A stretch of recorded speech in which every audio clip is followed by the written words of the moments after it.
7:05, and I'd like to open the August 20th, 2020 school committee meeting. This meeting is being held virtually through Zoom. The town of Littleton began conducting remote participation/Zoom meetings pursuant to Governor Baker's emergency order suspending certain provisions of the open meeting law on March 19th, 2020. Since that time, unanticipated legal concerns relating to the open meeting law have been brought to our attention by the town clerk. Those concerns were supported by the Attorney General's office and confirmed by town council. One concern is that the chat function allows a parallel text conversation to a board's public meeting. Chat is essentially running commentary that is occurring but is not moderated or followed by the chair. All participants and listeners may not be aware of comments being made because some meeting participants join by phone and do not see these conversations. Another concern is conversations between residents within the chat room, which are not incorporated into the public record. In response to these concerns, the town will implement the following changes, which in no way prohibit any member of the public from participating in discussion and sharing information during a public meeting, and will ensure that all listeners and participants have equal access to this meeting. People that join the Zoom meeting are set so their microphones are muted. If you called in by phone, please use *6 to mute or unmute your phone. So that the meeting can occur in an orderly fashion, we ask that people who join keep their microphones on mute so background noises do not interfere with the meeting. If you wish to participate in the meeting, please use the raise your hand function available on Zoom, or if you called in by phone, dial *9, which will activate the raise your hand function. The meeting host will notify the chair of the raised hands, and the chair will determine whether and when to allow public comment. When called upon, participants should unmute, then state their name and address. After speaking, we request that the participant return their microphone back to mute. We're going to get started with the agenda. Unfortunately, Kelly Clenchy looks like he might be getting closer to joining the meeting, our superintendent, but we'll go ahead and start. We have a consent agenda, the minutes from August 13th, 2020, and oath to bills and payroll.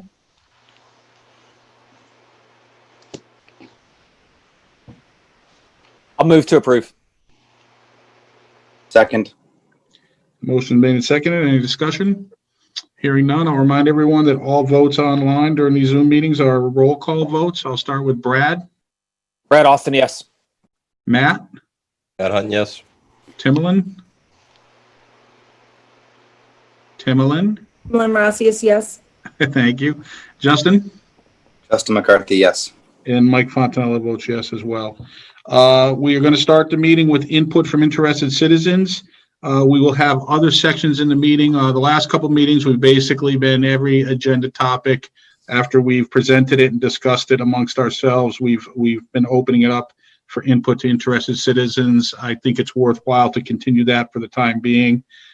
So if you have specific questions or comments related to things you see on the agenda, and if you want to hold your questions or comments till then, that would be fine. There will also be a general opportunity at the end of the meeting for input. One thing I would like to start with before I open it up to interested citizens is that we had someone email us about athletics.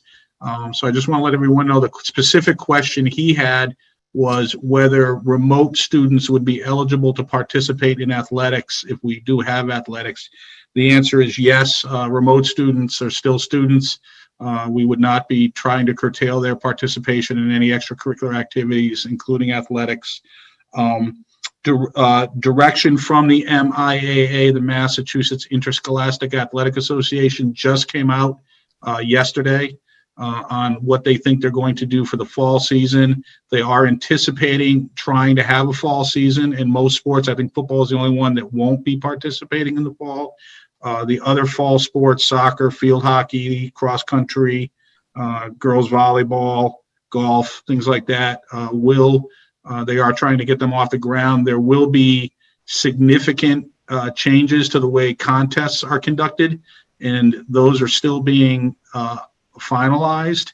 I think it would be appropriate to have our athletic director come to one of our next meetings. He'll have more information over the next week about specific details about how those sports are going to be played and when practices will start and the different safety and public health parameters around athletic participation. So I just want to let people know a little bit about that. There'll be more information to come. At this point, if there are interested citizens who would like to speak before the school committee, please use the raise your hand function, and Dorothy Malone, our meeting moderator, will promote you and get you in front of us. We do have a few questions, Chairman. Yep. Beth Bell, please state your name, your street, and your question, please. Hi, my name is Beth Bell, Snow Drive. I just had a statement and some questions about the hybrid model. Is it okay to do that now? Yes. Okay, thank you. Many teachers and parents who I have spoken to are regarding the in-person, hybrid, and remote learning plans that the task force developed as being final. But it was made clear to members of the task force that these were drafts that would need to be negotiated with the LEA. Teachers had input on the task force, but they had no decision-making authority. Sometimes their input was heated, but sometimes it wasn't. We want you, the school committee, to know that while teachers had input in the models you've seen, it is not necessarily the case that teachers support the models you've seen. Teachers are scared of what the fall will look like. For example, they're scared that they will be asked to clean classroom surfaces because there will not be enough custodial staff to do it. Not only are teachers afraid of what the fall will look like, but they're afraid that there is not enough time to resolve their concerns in negotiations before the start of the school year. I have two questions. First, are the learning plans that have been presented up to this point drafts, or are they final? And second, is completing negotiations prior to the start of the school year a priority for the school committee? And if so, how will you work to make that happen? I'll answer the second question first because that's specific to the school committee, and then I'll have Dr. Clenchey address the first question about the learning plans. Yes, we are committed to working through negotiations with the LEA. We are meeting with them next week. We've already had an exchange of some documents related to the negotiation, so that process has started. We are committed. We've communicated to the LEA that we're prepared to meet multiple times a week in order to get this done. So yes, we are committed to the negotiations, and the goal will be to complete the negotiations prior to the start of school. But it is a two-party negotiation, so it is difficult to predict exactly the nature and the way those negotiations will unfold. It's just the nature of how that goes. All right. Dr. Clenchey, do you want to answer the question about learning plans and draft versus final, that type of distinction? Sure, thank you. The learning plan that we submitted to the state and the learning plan that's on our website clearly states draft. Numerous times during our meetings, we have acknowledged the fact that we need to negotiate these plans with the LEA. It is a change in working conditions. That's no surprise to our public and hopefully no surprise to any of our staff. In terms of how we organize the task force, the purpose of organizing the task force was to work with us to develop 3 plans. We did not vote on which plan would be their choice. The task was not that. The task was to help us develop 3 plans. In the end, those 3 plans had to pass my litmus test before I would move them on to the school committee. And for submission to the Department of Elementary and Secondary That's Education, correct? We had deadlines for submission. We asked for a week extension, and we had to submit those plans Monday by midnight. Okay, thank you. All right, Beth, any other questions or input? No, I just want to make sure that the school committee understands that teachers are afraid of what the fall will look like, and that we are concerned that, our thoughts and concerns are not going to be resolved through negotiation. Okay, thank you. Brad Lang, state your street, your name, and your question, please. Hi, my name is Brad Lang, 76 New State Road. I had 2 questions. One was the HVAC systems in the school district. Mr. Fontanelli, you stated that you had a company with a guy named Jared come in that's been working on the systems for about 7 years, a couple meetings ago, and he assured you that all the systems are up and running. Mr. Lang, could you speak a little louder, please? Yep. So you had a couple meetings ago, you had that guy Jared, I think his name was, from a company come in that's been working on the systems. He told you all the systems have been up and running as they're supposed to. Has the school committee gotten in touch with any outside contractors or engineering companies? As I know a bunch of other cities and towns have done that, to come in and perform audits on the systems and give a report on those? No, we've felt that the service and the work and the inspections being done by the contractor who's been working on our systems for many years was sufficient to what we needed to do to get prepared for reopening. Okay, so if he says everything is up to snuff and working and it's not, does that fall back on him? Or does that fall back on you guys if something should happen? I know a lot of cities and towns. I'm an HVAC contractor for another school district, and we have a company coming in pretty regularly, probably every week right now, performing audits on all the systems to make sure that they're up and running, providing as much fresh air and exhaust as possible as the unit can handle.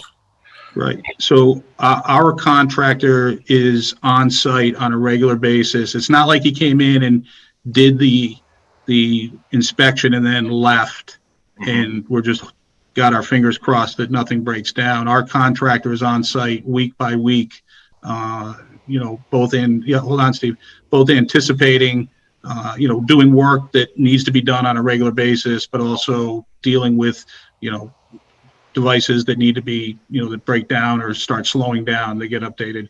So it's an ongoing process for the maintenance and evaluation of our HVAC systems. Steve, do you want to speak to anything? Yeah, beyond that? I just want to say I'm in touch with him on a daily basis. He is in one of the buildings usually daily, and he works very closely with our head custodian at the high school, who is also understands all the HVAC equipment as well. He's taken classes in HVAC, so we are in touch with our outside contractor on a daily basis to make sure everything is running fine. And he is, at this point in time, working through all the buildings, changing filters and getting everything ready. Okay. All right. Thank you, Steve. And I did have another question about cleaning. Are they, I understand that obviously they're going to be cleaning the schools for COVID. Are they also going to be sanitizing?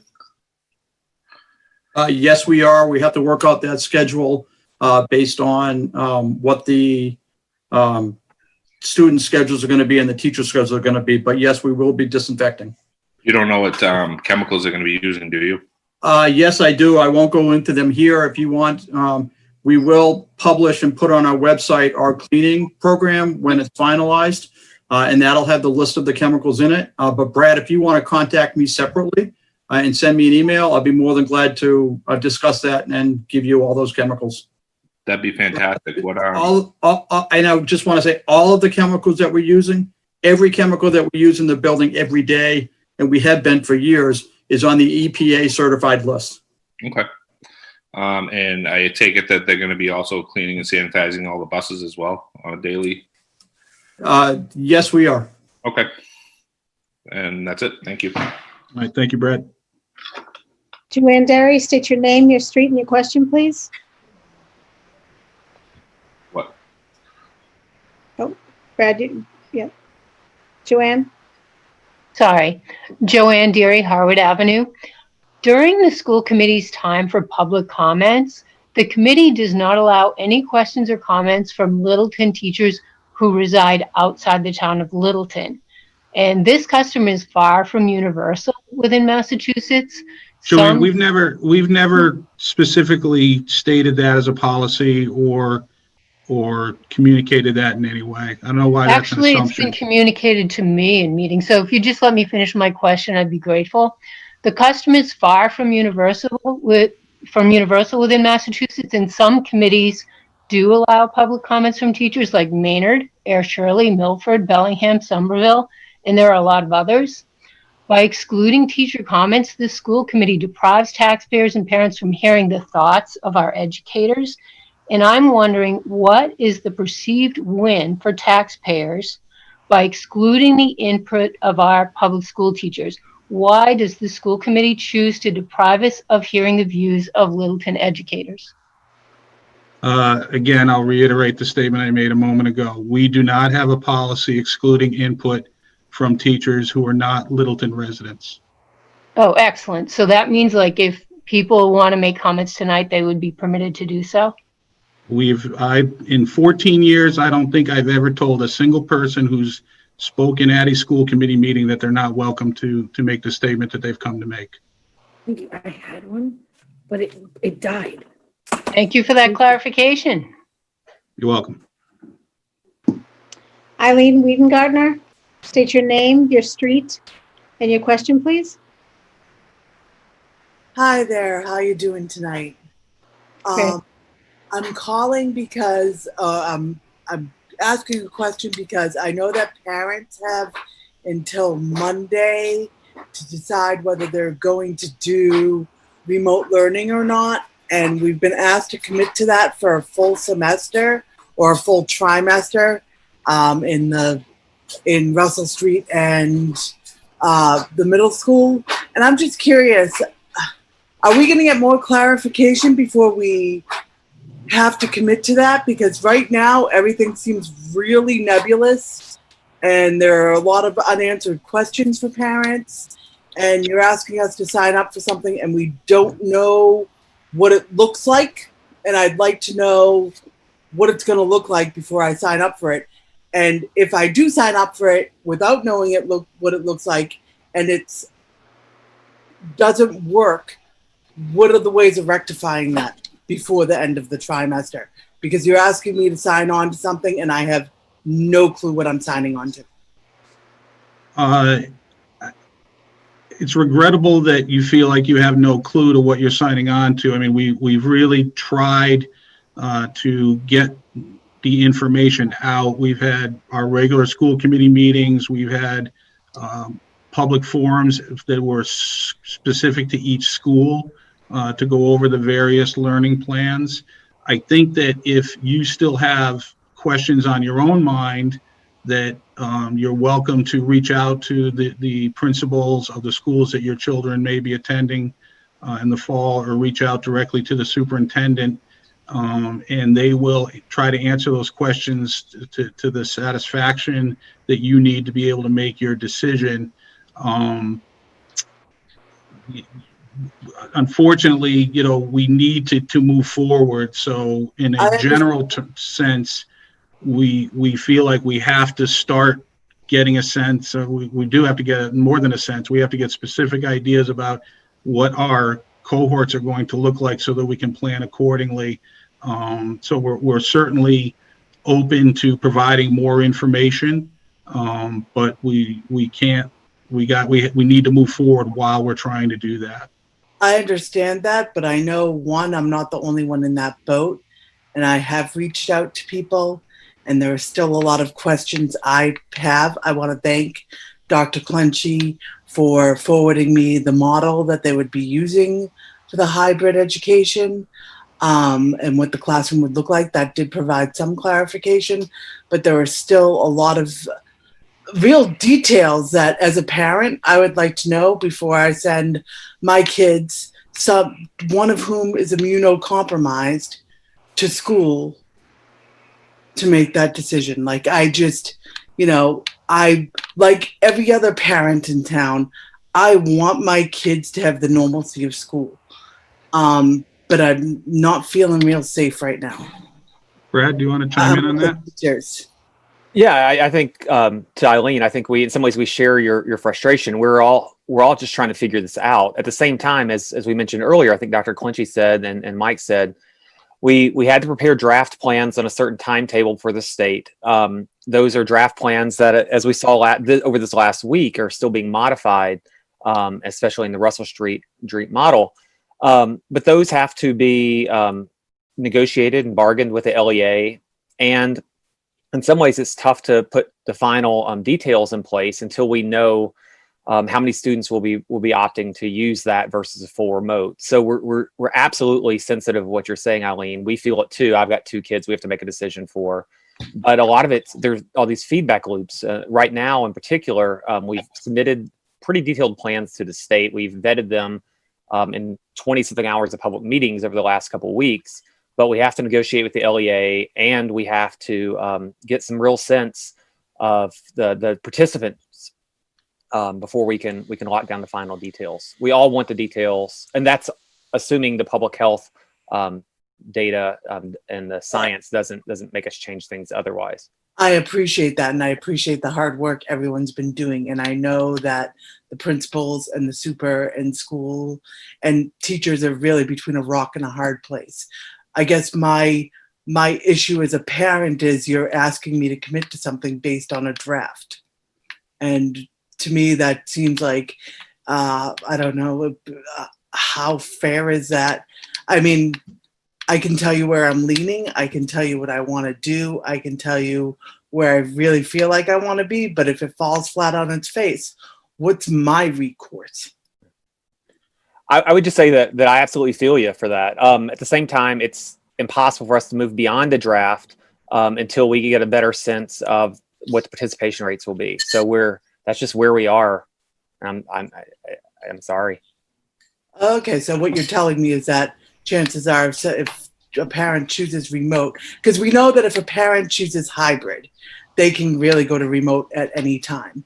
That's already been noted like 4 or 5 times in meetings. So if a parent chooses remote and they find that's just not working, there will be recourse for them, even though you'd like them to wait until the end of the trimester. We will work with every family that comes forward to us. We will do everything we can to accommodate them. The issue is that if there's a huge influx all at once that would require us to have to reallocate resources, we wouldn't necessarily be able to do that on a dime, turn on a pivot like that quickly. I appreciate where you're coming from. But generally speaking, yes, your point is right. If people have opted for remote and all of a sudden realize that's going to, and if their situation changes, their assumptions that they made on their own family or professional tracks that going into September and October changed, we would certainly be sympathetic to that and try to support our families the way I think we've shown a commitment to do every year. Okay, well, that is what I needed to hear. Thank you. All right, thank you. Kevin Davis, please state your name, your street, and your question, please. In perfect Davis fashion, this is actually Aline Davis because I'm on his phone tonight, 35 Whitetail Way. I have 2 quick questions, both about equity. One of the questions I did ask already to Jason Everhart, but I really want to bring it to the whole committee. As these plans are being finalized and negotiated, I was wondering if students who have selected remote are being given the option or being considered for having remote only courses so that they don't have to compete with students who are in a face-to-face classroom. This would particularly be possible if we do have a large percentage of people who do select remote to begin with. I'm just wondering if that's even on the table. At the elementary level, we are striving to put that model in place. At the 7 through 12, we don't think that that's going to be viable because of the way teachers teach particular subjects. We just don't have the resources. So you're keeping 6th with elementary? I'm sorry? You're keeping 6th with elementary? I think so. That's I'll ask Mr. Everhart to speak specifically to that. Actually, maybe it's K through 5. Jason, do you want to talk about it specifically how the 6th grade is going to look? Yeah, 6th grade is it's a little different than 7 and 8 because of the way the teacher certifications work. In addition to the classes, all 6th graders take the same classes, so it's a little easier to keep it in the cohort model. Right now, as I looked through our numbers as of 10 o'clock last night, I don't know if there are enough families who have chosen remote to be able to support having a mini learning academy just for the 1 grade.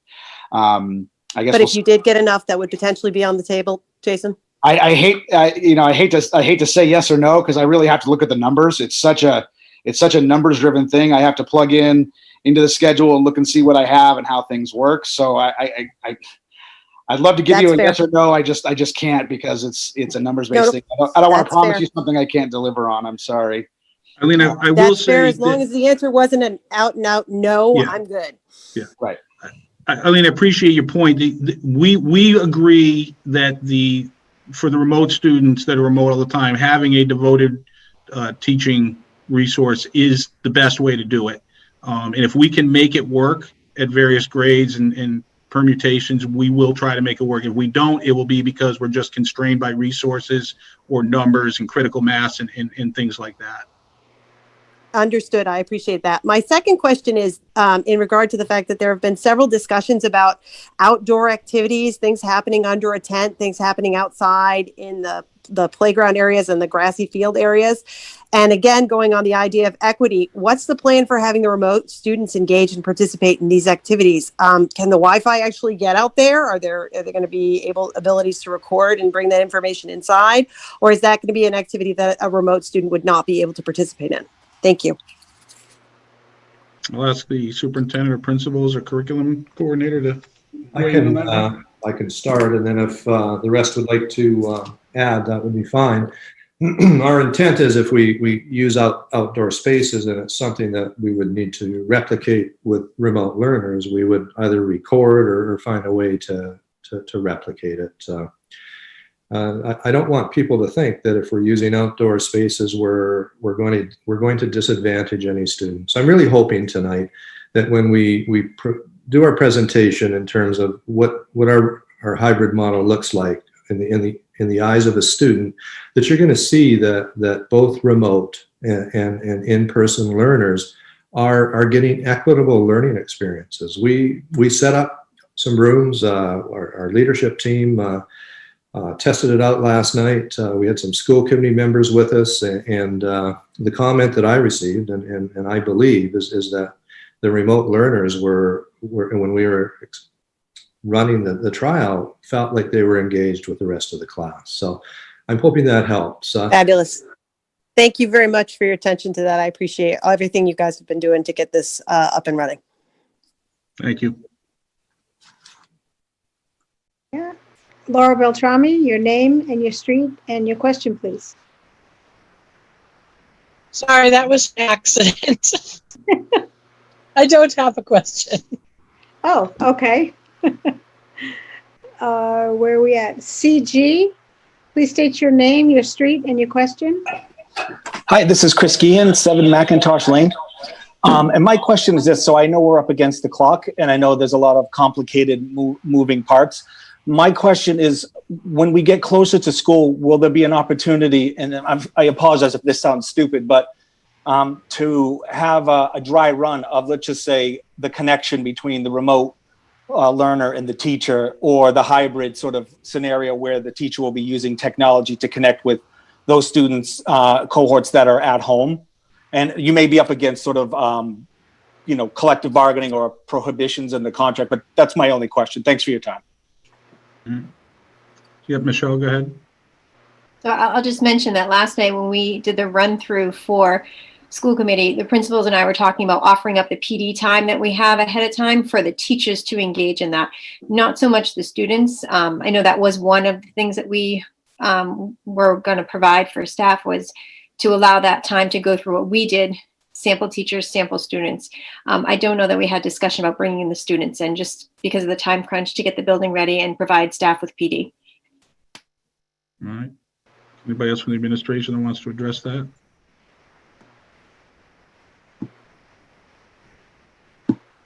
All right.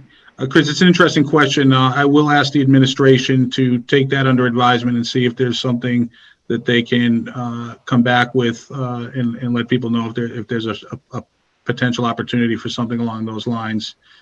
Thank you. No, thank you. Iman Moran, your name, your street, and your question, please.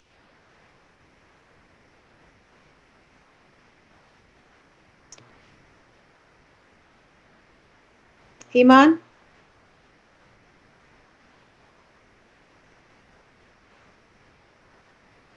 Iman, are you there? Okay, not working. That's the last question. Ms. Zawazik? Okay, Just one more. there you go. T. Zawazik? Can you Oh, unmute? Ms. Wasik. Yeah. Okay. T. Sawasik, your name, street, and question, please. She gone? Nope. Hi, yep, I'm sorry about that. It wasn't letting me in. Terrell Sawasik, Ernie's Drive. I'm a Littleton resident and a Shaker Lane teacher. Had a couple of questions more about sanitation and the exposure. It's a two-part question. Just overnight, Mass General released a study saying that they now believe children are more likely to carry larger viral loads with no symptoms. And in fact, that same viral load usually, or I should say, could hospitalize adults. And with the current hybrid model, obviously it's been mentioned that these are now drafts, but do you think that the task forces, in each building need to maybe relook at some of the guidelines? And the second part of that is, obviously sanitation is important and cleaning. Are there plans to hire more people to complete the expanded cleaning put forth by the state? And if not, how will that the extra burden get taken care of? I'll let, in a moment, Steve Mark address the second part of that question about staffing for custodial staff to keep up with the sanitation requirements that we have in our plans. In terms of the article, Joanne Deary did forward that article to us. I did get a chance to take a look at it. As I had to do it a little quickly before the meeting, so but it looked like the conclusion that was drawn was that the measures being taken, mask wearing, distancing, and cleaning, were still the recommended strategies for dealing with children in schools where children, you shouldn't not do them because you think children are not carrying the virus or able to transmit the virus, which we never assumed would be the case.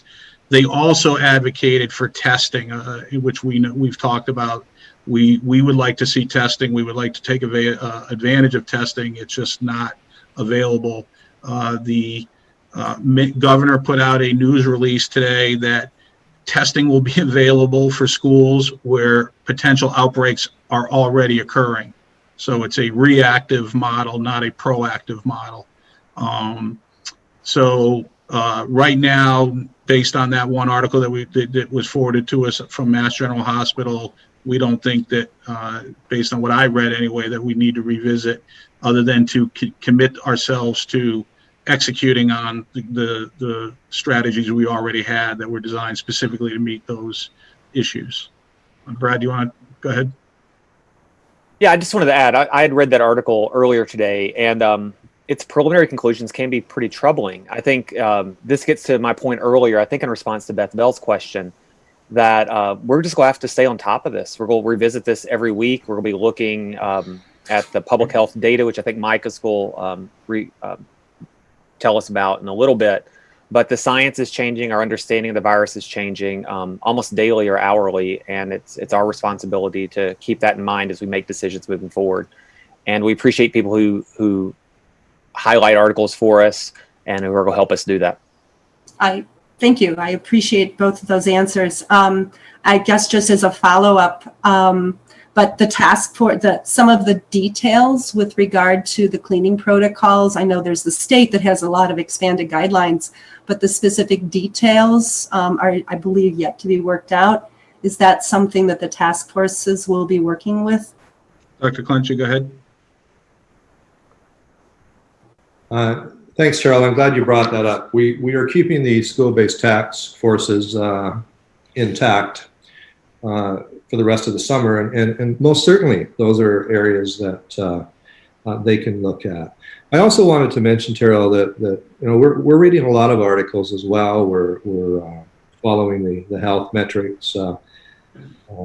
Our health nurses are working with the Neshoba health nurse and developing what we call soft metrics, and those are things like student absenteeism, students that have symptoms that are similar or replicate COVID-19. But I also want to point out, I had a meeting with the Park and Rec department today, and I've asked one of them to come to the front tonight and speak. But throughout the camps this summer in town, there were no identified cases of COVID-19, and they were in our schools during the summer as well. I also found out today that there were over 400 programs within the state that were running similar to our Park and Rec activities, and not one reported case of COVID-19 with all 400 camps. And I'd like Tim, I think Tim's ready to speak when we can certainly verify that information. So that information, again, is taken into account with all of the other information that we're reading, and anything you have, feel free to send it our way. Before we move on, Terrell had another part of a question. Steve Mark, the custodial staffing of custodial workers to make sure that we can keep up with the cleaning and sanitation requirements? That's a challenge. As everybody knows, the model that we've been using for years and years in Littleton is we have one full-time custodian, one full-time day custodian in each of the schools. And then we've been using an outside contractor for cleaning at night. So we are in negotiations with that outside contractor to see what personnel he can offer and shift into more daytime hours. Many of their employees have is a second job for them, so they already have full-time day jobs, and then they work for them at night. So we're working with them to try to shift some hours back into the day hours so that we can have additional staff in the buildings during the day to help with additional cleaning protocols. We're also reviewing and addressing schedules with our own custodians to see if we can shift some hours that way. So that's where we're at this point in time. I mean, I'd love to be able to go out and hire 10 custodians for each building. So we had plenty of staff on hand, but that's kind of budget prohibitive at this point in time. So we are working with our outside contractor to try to shift hours. And if that doesn't work, then we'll come up with an alternative plan, and hire additional part-time custodians if we need to. I had to take that to the superintendent and the school committee at this point in time, but we are looking at that and reviewing that. I appreciate that question, and it raises a good issue, and I appreciate Steve's reply. I will say as the chair of the school committee that we need to make sure that we're able to achieve those requirements in terms of cleaning and sanitation. And if the question is money, then we need to take a look at the budget and find the money. So we shouldn't be operating under the assumption that can't be, that's the problem. So we will take a closer look at that as we get closer to opening the school, and we will make sure that we have the staffing necessary and the funding in place to support it. So thank you, Terrell, for bringing that up. Okay. Chairman, we have, in reference to Dr. Clenchey, we have Tim Michalski to speak. I'm sorry. Yep. Yeah. Park and Rec. He's that waiting would be fine. Yep. Okay. Tim, go ahead. Tim? Thank you, Chairman. We met with Dr. Clenchey and Steve today to discuss various things, but to the point that to speak on, we ran programs for a majority of the summer in the schools at Shaker Lane. We had anywhere between 40 to 60 kids at Camp Tehadawon, 15 to 20 kids at Sailing, and our Teen Adventures program. And, Park and Rec was kind of one of the guinea pigs of this whole COVID-19 pandemic, as far as we were kind of the first ones out of the gate in the springtime to get into testing some of the policies and protocols that the state was putting forth to say, can we run summer camps? Can we run childcare? Can we run programming? And, I think that all of the concerns are validated because it was a very scary time for us as well, moving forward with the unknown.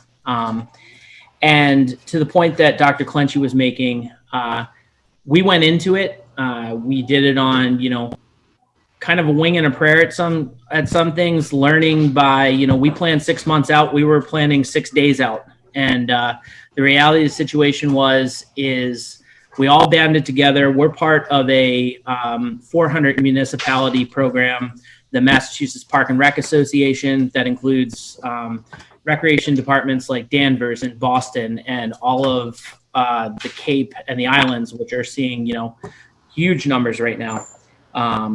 As far as participation in a lot of their programming with the people who have moved to their other homes. And what we learned through this is, if you follow the precautions, if you follow the sanitization, if you follow the ideas and the guidance from, our local fire chiefs, our local board of health, having the conversations. We created a COVID-19 working group where, before we went in, we had the fire chief, the police chief, the board of health, our park and rec committee, and we would vet everything that we would do. A change to our policy, a change to, whatever was going in. And still to now, we're meeting once a week to discuss some of the things that we're doing. And here in Littleton, we were able to do it without any cases. But moving further out, for rec departments that are twice, 5 times, 10 times, 100 times our size, we ran these programs in playgrounds, in school buildings, in community centers, in all sorts of places. And because the protocols were filed, because the sanitization was done, because people looked into the things that you're looking to right now, we were able to successfully navigate a summer season with the same students that we're talking about, with guidance of teenagers and college kids, in order to conduct a successful program. So yes, going into this is really scary, but I'd really like to reassure a lot of people that as long as the roadmap is followed, as long as the cleaning procedures are followed, as long as the mask wearing and the cohorts or pods, whatever you want to call them, are put together, as long as the attestation forms are filled out right and the temperature checks and whatever's required by the Board of Health, the idea of putting everybody together and putting this program in play, there is 400 communities in the state of Massachusetts who have had these children in programs for the entire summer and can tell you how well it worked. So if you guys have any questions, I'd love to answer them for you, but I just wanted to kind of give everybody that little bit of reassurance that it's going to be okay eventually. There might be a couple hiccups, but we've battled this for 3 full months now in actual boots on the ground style, and it's worked for us. Thank you, Tim. Okay. Next call is one more. Okay. Lauren Jurgens, your name, your street, and your question, please. Hi, Lauren Jurgens on New Estate Road. I just have a question about the making of the cohorts. We received an email from Russell Street about the cohorts being alphabetical, and haven't heard anything. We have a student in middle school also, so I just was wondering when we might find that out, so we can kind of plan with both of our children if they're going to be in school the same day, out of school the same day. And then I have a follow-up question to how the alphabetical cohorts might work, because I just want to know that they are, a good mix, not just, I realize there's a gazillion moving parts, but just that they weren't just kind of thrown together like, oh, we'll just do A through J or whatever. And then, just making sure that those groups are really cohesive. So hopefully when we do end up going back to school, that they're with kids that are a good match and a good fit. So the 2 questions there would be great. Thank you. All right. Does anybody from the administration want to talk about how the cohorts and the alphabetizing versus other methodologies is working or plan on working? Cheryl? Sure. I sent out the email from Russell Street only because we had a change in plans, but the A through K and L through Z division is district-wide in all 4 schools, because we are, several meetings ago, we wanted to make sure that we accommodated families, children who live under the same roof, to be able to go to school on the same days. So currently the division is A through K, Monday and Tuesday, and L through Z on Thursday and Friday. I can speak for Russell Street and say that our class lists were already put into place with the teachers in the spring, and so we will really try hard to just have the divisions pull out the kids who are going to remote, and then try to work with the class arrangements that we already have in place versus messing up what we really took a lot of time to put together in the spring. So I hope that that might help with that question. Yes, thank you so much. That was exactly what I wanted to hear. Thanks. You're welcome. Thank you, Lauren. Liz Parkinson, your name, your street, and your question, please. Hi, Liz Parkinson, Tadley Road. I'm just wondering, after you do the alphabetizing and the balancing of things, will there be some wiggle room for parents that need certain days?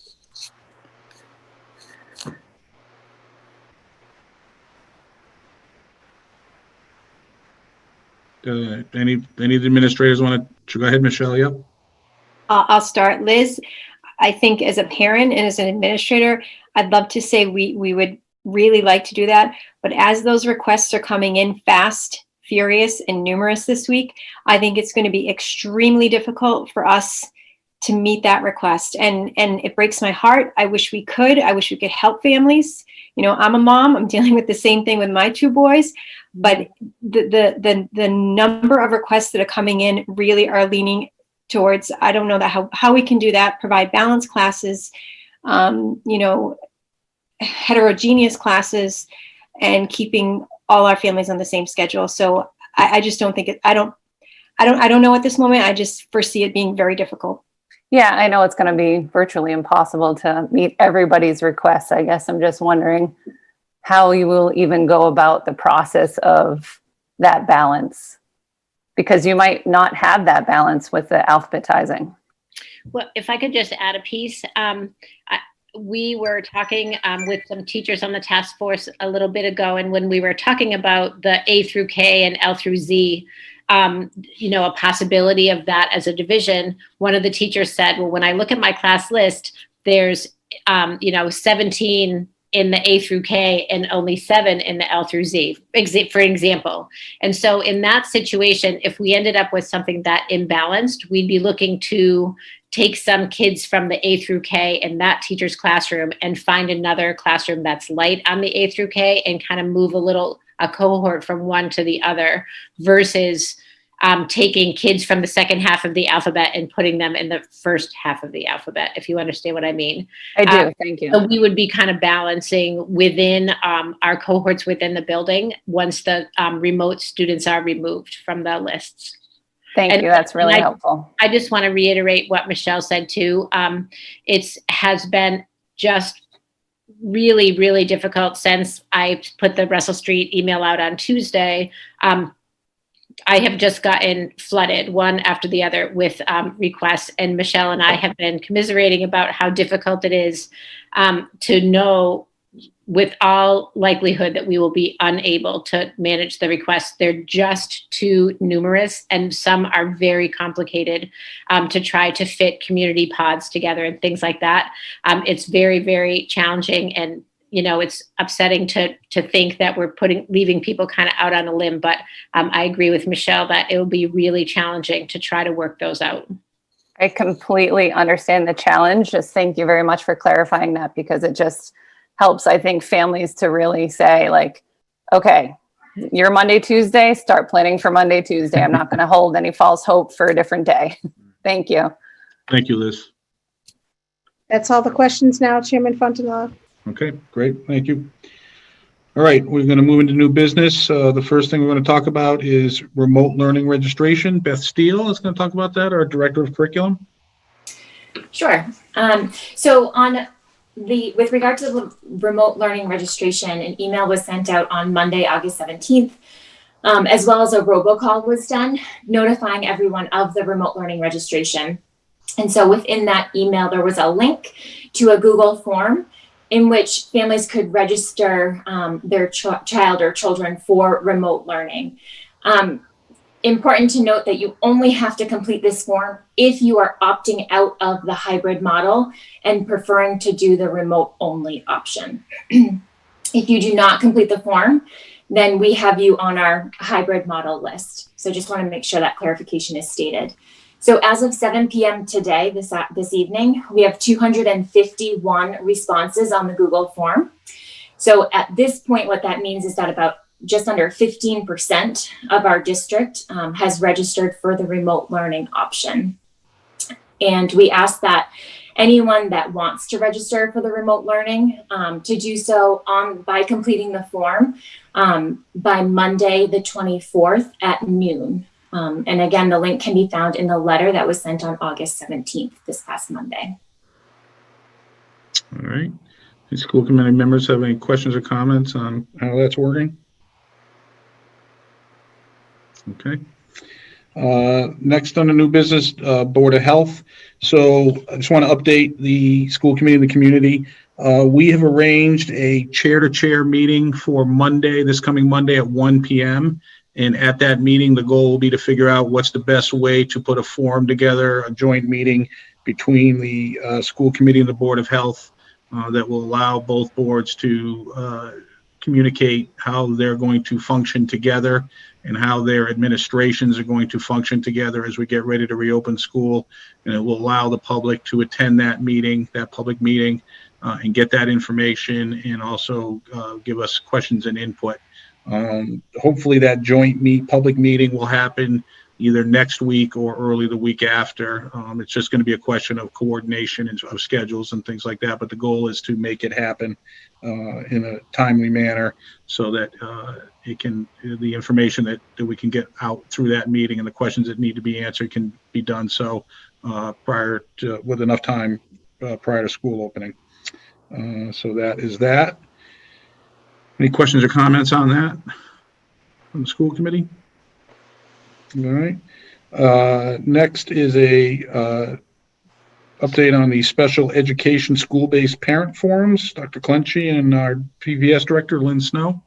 Thank you. We've arranged 2 forums next week. Our first forum is on Tuesday, August 25th, 6 to 7 p.m. And the forum is designed for parents with special education students. Tuesday is pre-K to 5. Wednesday, we have a second forum, which will be 6 to 12. And it will be from 6 to 7 p.m. The PPS director, Ms. Snow, is sending out notices, and I believe already has sent out a notice asking for questions so that we can have them beforehand as well. We're looking forward to this forum. I have met with a number of special education parents this summer and have had an opportunity to listen to what they hope to see in our programming next year. And I think it will be a good opportunity for us to listen to more questions and help people feel more at ease as we move forward. All right, thank you. Chairman Fontanella, could I mention one more thing? Yes, absolutely.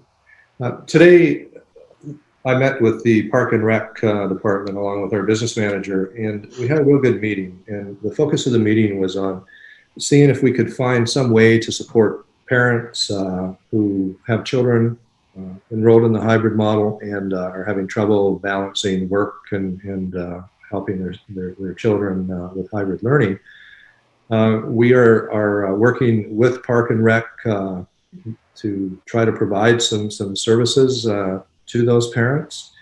The next step in the process, and we're certainly going to be along with the Park and Rec department in applying for either a waiver for a child care license or a preliminary child care license. The director of Park and Rec, Alicia, has been in contact with the state, and after our meeting, she was going to phone them again. So stay tuned.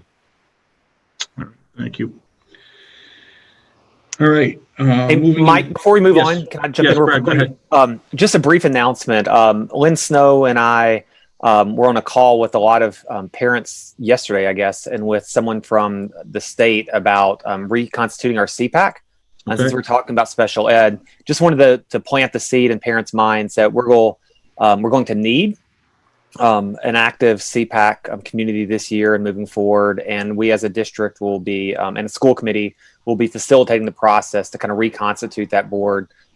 Check your email over the next couple of weeks. We'll be announcing a forum and some planning committees moving forward for that. All right, thank you for that update. All right, we're going to move into presentations. We have a quick update on the public health metrics. We have some slides.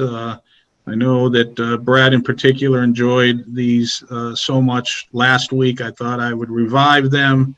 The You're circles. killing me, Mike. So what we're doing here is every week the state updates their data relative to community-based metrics.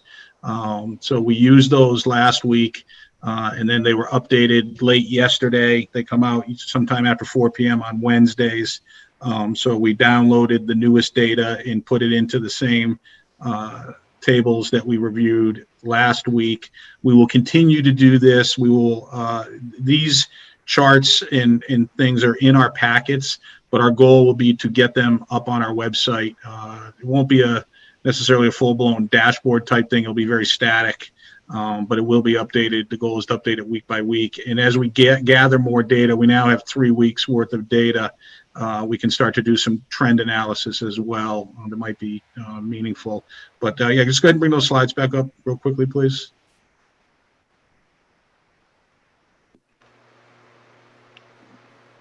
All right, thank you. If we go to the next slide, we can see the numbers for Littleton and our contiguous communities. Yeah, just go ahead and move that to the next slide. Thank you. You can see here the first metric that we're looking at is the average positive tests per day per capita. The goal is to remain under 5 cases per 100,000 residents for Littleton. That would be trying to remain under a half a case a day over a rolling 14-day period. Based on the data we downloaded from the state yesterday, the last 14 days we've had 0.14 cases per capita. So we're well under that metric, and you can see the contiguous communities. We'd be looking to stay under 4.5 cases, and it's been 1.36. The second metric is percent positivity of people that are tested, and the metric that we talked about, the limit last week that we thought we were comfortable with was a 3% positivity rate. And for the last 14 days, we've been at 0.44% as a community and 0.48% together with our contiguous communities. We go to the next slide. We're just going to bounce out those same metrics to the next level of contiguous communities. And you can see the results in this table that's coming up on the next slide. And you can see down at the bottom that all these communities added together, the goal would be to be at 10.86 cases per capita over 14 days. And the last 14 days, it's been 2.29. And for the percent positivity, again, the goal is to be at 3 or lower. In this outlying group, we're at 0.34%. And then the next slide, we just take a look at what we're calling the 495 belt. And that just runs from Lowell and around through the Mass Pike and up Route 3 and Route 95. And just show the next slide. And these are the communities that encompass that. And we're looking at the bottom there, you can see that the goal is to be at less than 32 cases or less. We're at 17 in that area. And the percent positivity, 3% at 0.86%. We then added Middlesex County and the Commonwealth of Massachusetts. But if we go to the next slide, it's a little clearer to read. So we have Littleton, our contiguous communities, the next belt of contiguous communities, the 495 belt, Middlesex County, and the overall Commonwealth of Massachusetts. And you can see here that all of those various groupings were underneath the average positive test cases per day over the last 14 days and underneath the 3% positivity rate. So again, we will continue to update this and then add in some trending as we go forward, and we'll make these available on the website. And then we did talk about the next level of analysis will be our soft metrics, as they're being called, where we're looking at positive cases in our schools as we open school. There's nothing to report obviously on that yet because we have not opened, but we are in the process of defining what's the best way to think about that, and we will be presenting that data once we start gathering it. So does anybody have any questions or comments on those? Brad? Yeah, Mike, that's a lot of data. The circles are still really bad, but the data remains interesting. How would you've looked at this more closely than the rest of us. How would you characterize it? I know we don't have a lot of trend lines. We only have 2 kind of weekly data points. But to my naive eyes, it looked like the data are better. Yes. So when I first started trying to put this together, I used the data from August 5th, and it we were underneath all the metrics, the measures. But then when we presented last week, we got past another update. So I integrated the August 12th data, and that was up across the board. Not a lot, but it was definitely up. We were still underneath the thresholds, but we were up week over week. And then when I downloaded the data yesterday and put it in the model, it trending back downward again. Not significantly less than it was last week. And it's actually pretty close to what it was 2 weeks ago. So it's kind of floating around. And again, trending over 3 weeks isn't all that meaningful, but that's the way it's gone so far, right? Our baseline of August 5th, up a little bit August 12th, back down a little bit on August 19th. So we'll see how it goes and, see how meaningful that is for us as we move forward. And it'll be interesting to see how predictive this is for Littleton and all the other communities that are trying to, implement a hybrid model. We're going to learn a lot in the next 10 to 12 weeks. There's no question about it. And the other thing to think about in New England is colleges are opening now. We've been, New England tends to start their school year both in primary, secondary, and higher education a little bit later than the rest of the nation.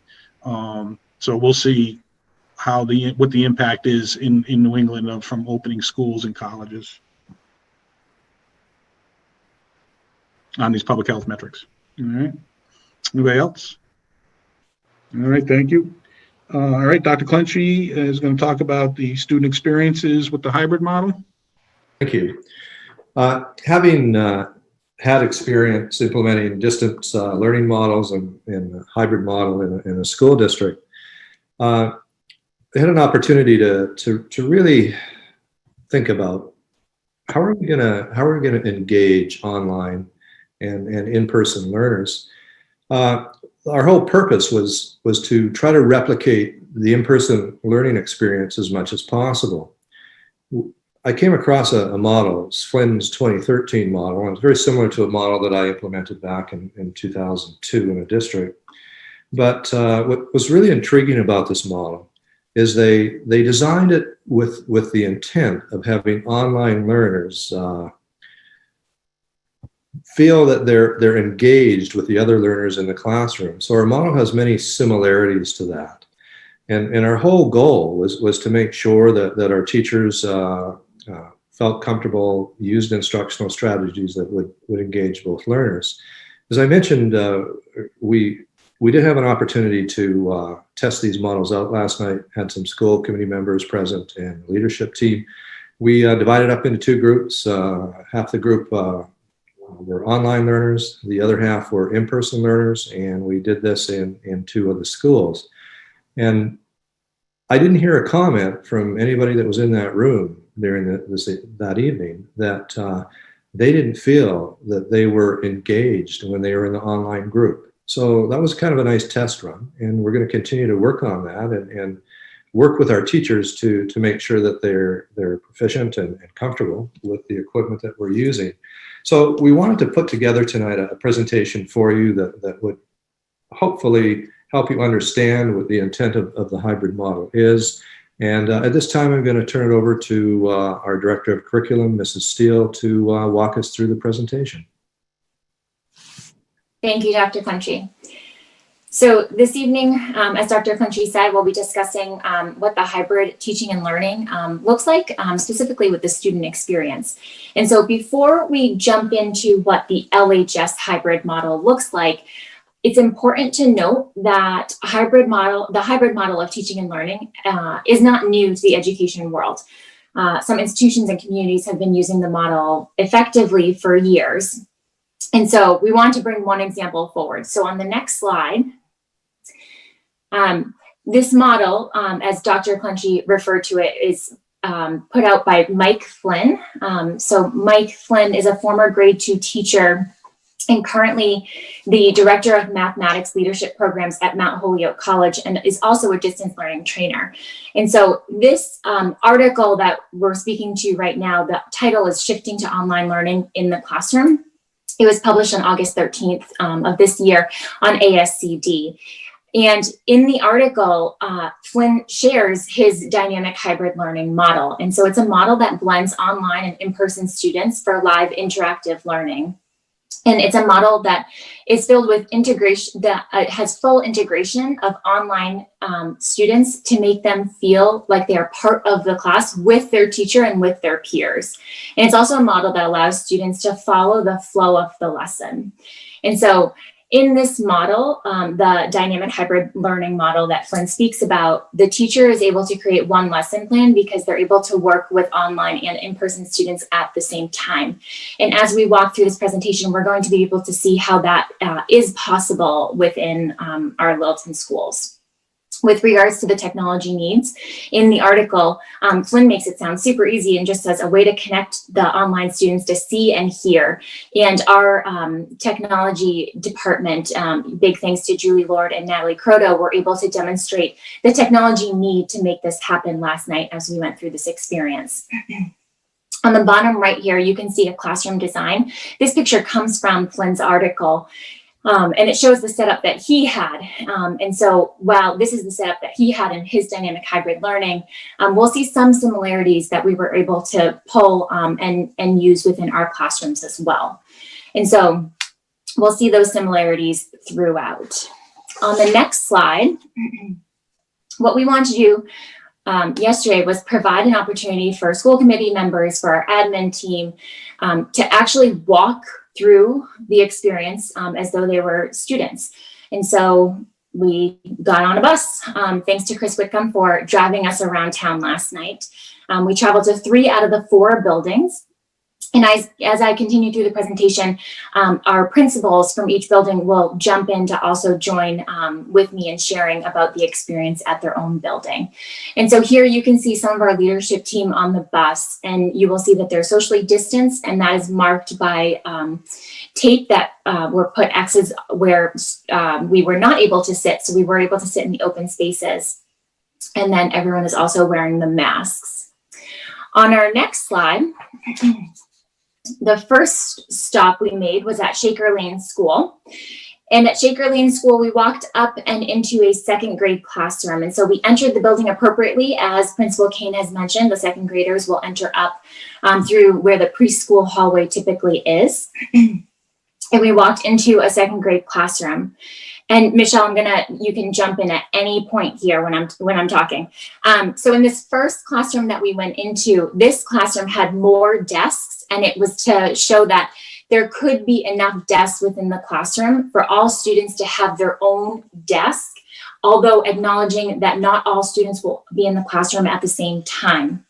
What this allows is for each student to have a desk, and no other student, for example, in the other cohort, would be using that desk. So it allows the student to leave a book in there or pencil or anything of that sort and not have to take everything home at night. However, as you can see in this setup is that there are more desks than there would be students. And so a little difficult to see in the picture, but all the chairs that are down in the pictures are the ones where students would be sitting at here. And in the top left, you can see that as we walked in, some of us grabbed desks and took those spaces.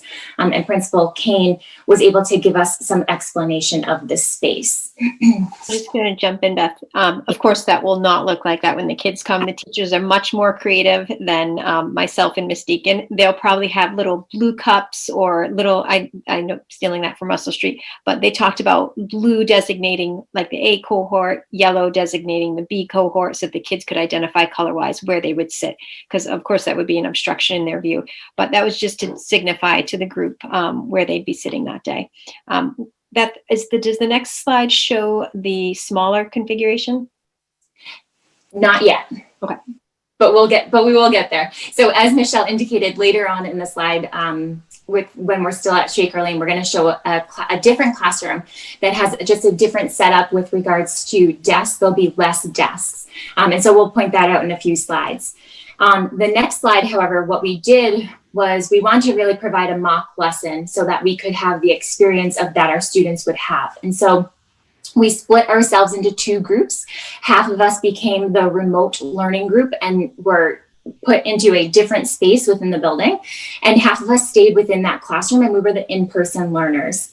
And so Mrs. Kane and Mrs. Deacon provided us with a lesson, a math lesson. And in that, you can see in the picture here that what I really liked about this is that you can see that Rebecca Deacon, the assistant principal, is in both pictures. She's teaching and addressing both of the groups. And so she's standing in front of the camera and the dock camera, addressing the online learners as well as addressing the students that are in person. And so you can see on the right picture that Mrs. Deacon is standing right there and she's looking at the computer. She's looking at the computer because she's looking directly at the students who are learning remotely from home, or in our case last night, a different classroom. To the left of the computer, you can see a blue tall structure, and that is the document camera, and that's what's actually projecting onto the screen there. Michelle, before we jump on, was there anything that you wanted to point out here? Yep, just one thing. So I just want to be clear, and we did send out some remote learning schedules in addition to the ones that were in the LPS opening document, that this synchronous learning takes place at periods throughout the day. So for example, we are not live streaming throughout the entire day for this classroom. So in some of the schedules you've seen, it could be about 15 or 20 minutes for morning meeting. It could be 10 minutes for a math mini lesson. Then the kids at home are breaking off for their small group asynchronous learning, coming back for foundations. So it's not all day. We're trying to be cognizant of having the kids engage, but then take a break, continue their learning. So just something I wanted to point out. That's a great point. Thank you very much for bringing that up, Michelle. On the next slide, we're still in that same Shaker Lane classroom. And on the left, we have Mrs. Kane, who is either quizzing or being quizzed by Chairman Fontanella from the remote learning side where he was. And then on the right side, what you see is the actual teacher perspective. And so that's as though Michelle is standing right there looking down. So she was looking at the computer at this point. Everyone had logged off, but she would be looking at her remote learners that are right there on the screen. And then again, to the right is the document camera that's able to project her for them. And so the one thing I really want to make sure we point out is that there are and will be norms established that are appropriate to the grade level at each school. And so we even had them last night, and Michelle made sure that she started out our mock lesson last night with those group norms that included having the video on, being muted during the lesson. And so it's important that those will be grade appropriate for each building. But they will be expected. On the next slide, this is the last slide for Shaker Lane, and this is the other classroom setup. Michelle, do you want to jump in and explain this classroom setup? Sure. So, the teachers are the experts. I'm not going to pretend that it's me or Rebecca. And we want to give them the autonomy to set up the classroom that works best for their students. They know if having the 18 desks in the classroom works well for them. They know if they need more space. And it may start off that they're in that checkerboard dynamic that Ms. Sawasik actually had exposed us to, which worked great for her. And then, maybe it might not work and they just want to bring in 8 desks or 10 desks. So each teacher is going to have the autonomy to pick out the configuration that works best for them. This is just a smaller setup that would allow for a little bit more room for students. Awesome. Thank you very much, Michelle. So from Shaker Lane, we got back on the bus. And on our next slide, you'll see that we went to Russell Street first. So when we arrived to Russell Street and got off the bus, Mrs. Romano, assistant principal, informed us that we were 3rd graders and that we were to enter in the 3rd grade door. And so that is the door that was all the way to the left end of the building. And when we got down there, Mrs. Temple was waiting for us. And there's also in the left picture, you can see a music stand with a red piece of paper on it.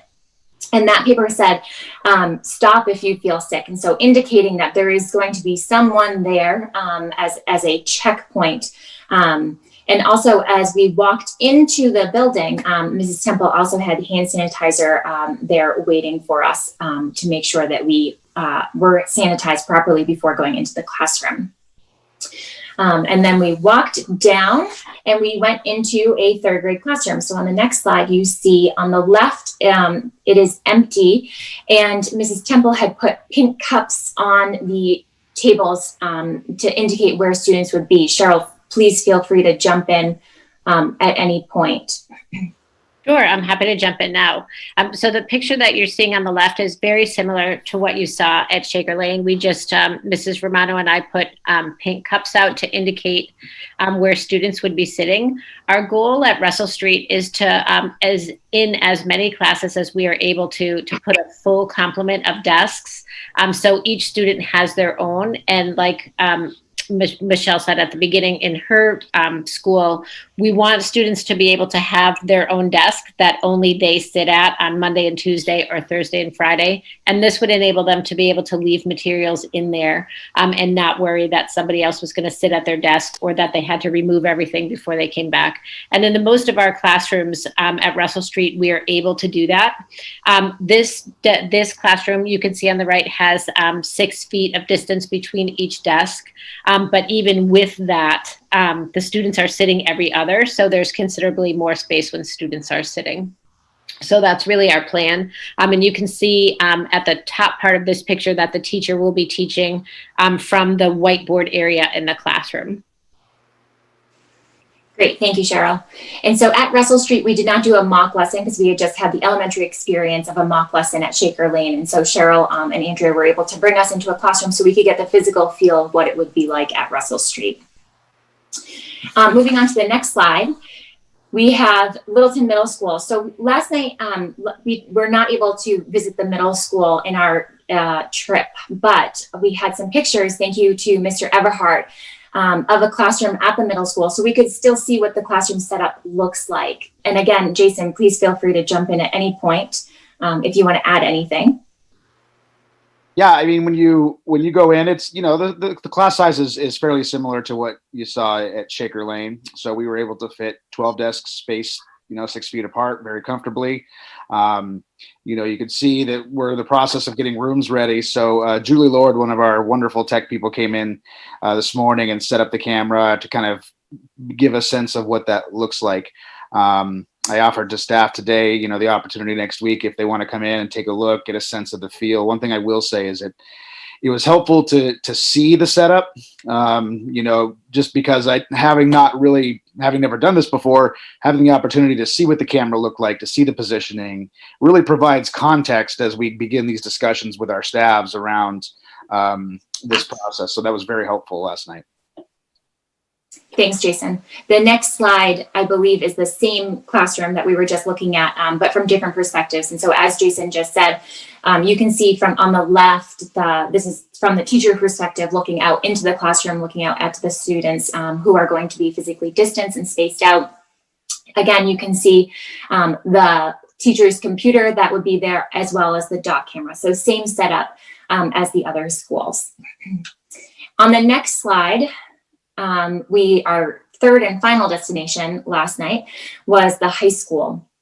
And so as we arrived to the high school, we went in through the bus entrance, and there was hand sanitizer there waiting for us. And so we were able to, again, practice good hand hygiene and using the hand sanitizer.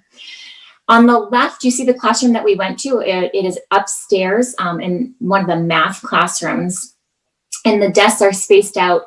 They're able to fit 13 desks in this room, and this perspective is from actually the teacher's desk that's in the corner looking out into the classroom there. And so the next slide, again, shows us the empty classroom, but the setup, so you can see it from the different angles to see how it is spaced out and how there's plenty of space for everyone around their individual desk. And on the next slide is when we had the mock lesson last night. And this is at the high school, we did a mock lesson just like we did at Shaker Lane. And so Dr. Harrington, if you want to jump in at any point, please feel free. Sure. Thank you. Sure. Yeah, you've captured a lot of what we did at the high school is similar, of course, at the other schools. I want to also, begin by thanking the tech team, in particular, Julie Lord, Natalie Croteau, for their hard work in making this all possible. I mean, their skill with doing this so quickly is incredibly impressive.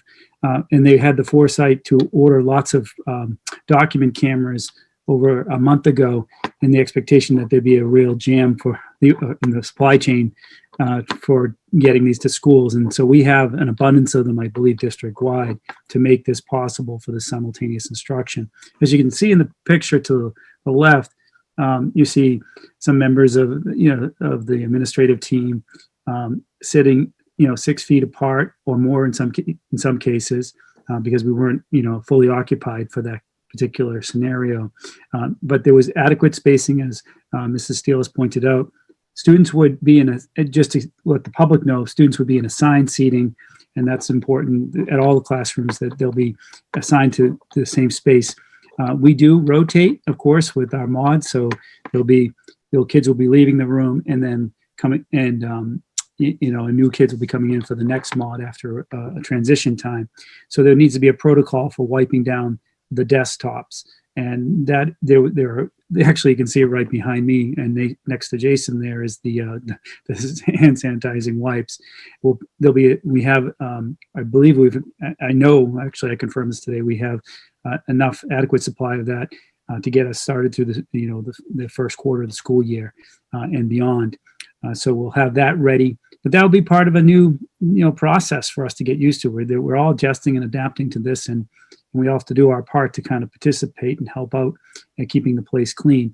As you pointed out, the other buildings, just upon entry into the high school, when we first entered the building, exiting the bus, there was hand sanitizer available. We proceeded up the stairs to the classroom, this math classroom, for a quick mock lesson.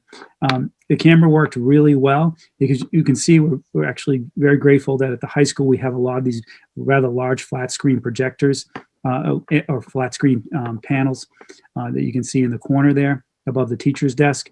And that allows the students who are at home to be projected at different points in the lesson, so they can, the students in the classroom who are, seated in person can see the students remotely if that was part of the lesson, and that could be turned on, turned off, at the will of the teacher. Exactly, and Dr. Harrington, that's a perfect segue into the next slide, which has a couple of pictures. So we broke up, just as you indicated, and at the high school, I happened to be the remote learner, and so I was able to go into the other classroom, and so that this slide, the pictures here, show what that remote learning aspect might look like. And so the picture on the left is to demonstrate another classroom that's spread out and to show the social distancing that can happen. And on the left, it's as though I were a remote learner. I had the closed captions on when I was in the other room.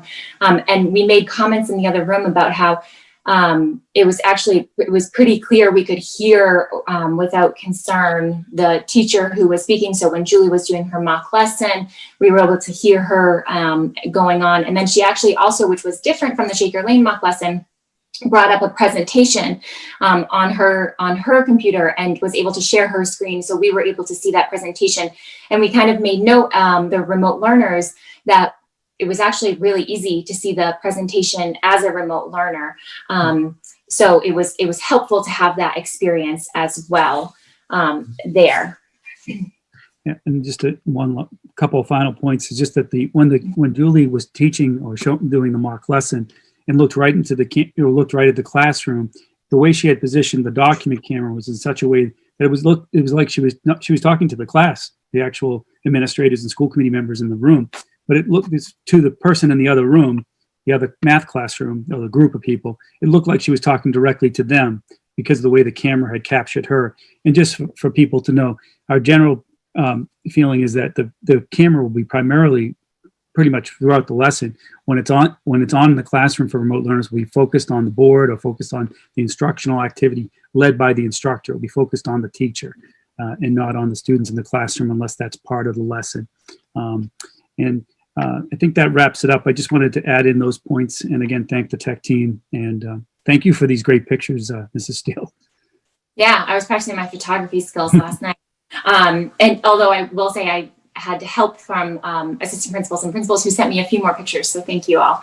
The one final thing that I just want to end on with the high school slides here is actually a reiteration of what Michelle Kane said during hers, in that the expectation is that those remote learners who are connecting in are not connecting in for the full class period, because as we know, the proposed schedule for the high school is longer blocks as opposed to the shorter classes.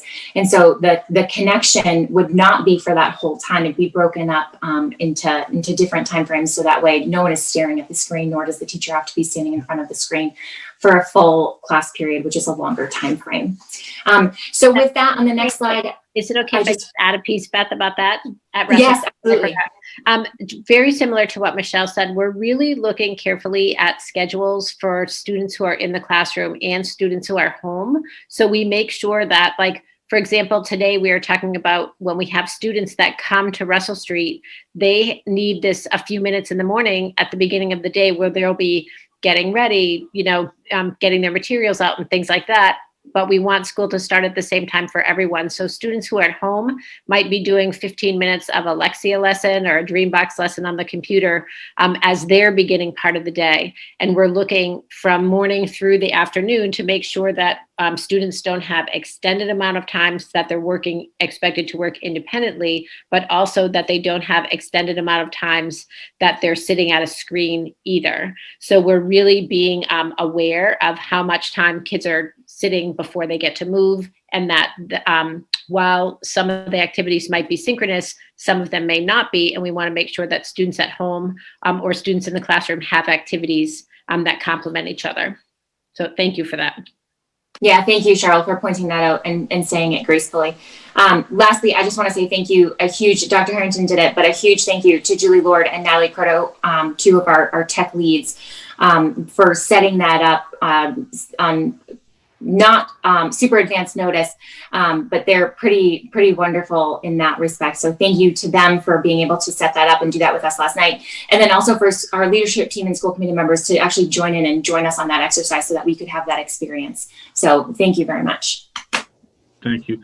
I see hands raised. I will open it to public comment after we've had some input and discussion by the school committee. So just hang on a little bit and we'll definitely get you guys in front of us. We did have some school committee members there that were part of that. Would Timlin or Brad like to chime in and with their comments or thoughts on what we saw last night? Yep, Brad, go ahead, and Timlin will come in behind you. Sure. Thanks, Mike. And thanks to the team, especially Julie and Natalie, for putting that together. I was really impressed. I think I've made pretty clear in the past, I was maybe more skeptical than some of my colleagues about the teaching and learning in the hybrid model. And this really reassured me last night. Not only seeing the kind of technical capabilities and the learning that the teachers have been doing PD. I think someone mentioned there are like 80 teachers right now who are doing a tech boot camp this week or something like that. It's really impressive commitment from our teachers to be ready for this school year. And I want to just say how much I appreciate that. It was great to see it from both the student and the, frankly, from me as a teacher perspective.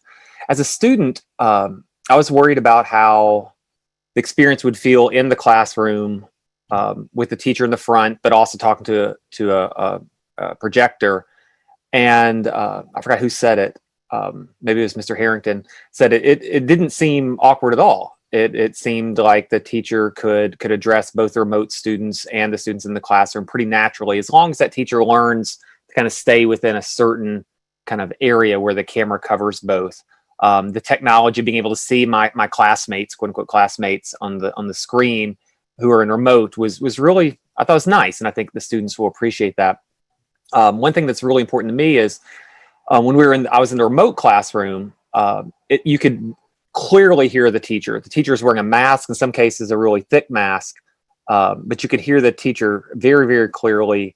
And as Mr. Harrington pointed out, it seemed in the remote setting as if the teacher was teaching directly to you. We talk a lot, and when we talk about IEPs, about preferential seating and getting kids, up front so they can see the teacher and feel engaged.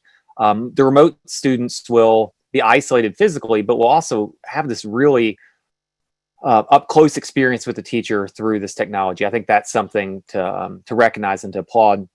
From a teacher perspective, I was happy with it. I would feel much more confident. I do feel much more confident now than I did before that it will be possible to engage all the students in this. I was skeptical before, but seeing the work that our teachers and our tech team and administration has put into this makes me much more comfortable. In fact, and almost what was really neat was seeing how people are already trading ideas last night. Oh, I would do it this way. I would do it this way. I would move the camera out a little bit so I could get the mic closer to the students. This is cool. This is a really good chance to work. Thank you, Brad. Timlin? Yeah, Brad kind of hit on a lot of the points that I was going to. I wanted to thank Julie and Natalie. Last night was great to actually be in the classroom and see it happen. It concreted what I was hoping that would happen, that the kids that are going to be remote will feel more like they're involved and they don't feel like they're so separated from their classrooms. But yeah, that was it. It was a really good experience. I was glad I was able to partake in it. Thanks again, everyone. I'd like to put a couple comments in because I was there last night too. I agree with Brad. After going through that, it definitely started to solidify in my mind that, this is possible. Having said that, none of us, school committee members, admin, even the teachers, the people that have been working on the task force can be wholly confident about exactly how this is going to go. But I'm confident, and this is an easy thing to say, it will be better than it was in the spring. Now, that's a ridiculously low bar to get over because we didn't really get a chance to do anything significant in the spring. But I will say that Littleton is, relatively speaking, better positioned than many districts to go down this road. We've had a strong commitment to technology with our one-on-one device program at the high school going down to the middle school and the infrastructure necessary to support that. I will echo that, we're very fortunate. Natalie and Julie had much different jobs and roles when they first started working in this district. I've been around long enough to remember that. They have moved along in such an impressive manner. And it's necessary in this day and age. You retrain yourself multiple times when you work. A lot of us have had that experience, but these two really have retrained themselves and lead out. And we've heard that when they've gone out to do professional development, how they lead out on sessions. So we're very fortunate to have them. And our teachers have been ambitious. We've seen plenty of presentations and had updates about how they integrate technology to deliver curriculum in their classrooms.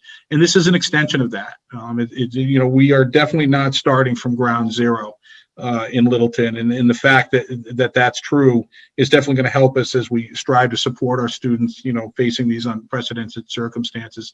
So I really appreciate the administration putting that together for us. It was very meaningful and beneficial. At this point, Matt or Justin, do you have any comments about what you saw? Yeah, Matt, go ahead. Yeah, no, I thought it was very reassuring. I'm sorry I missed it last night. I was out of town. I was just thinking, I don't know if my face was up there during the presentation, but if it was, you might have seen my 13-year-old hanging over my shoulder, looking to see what the school is going to look like.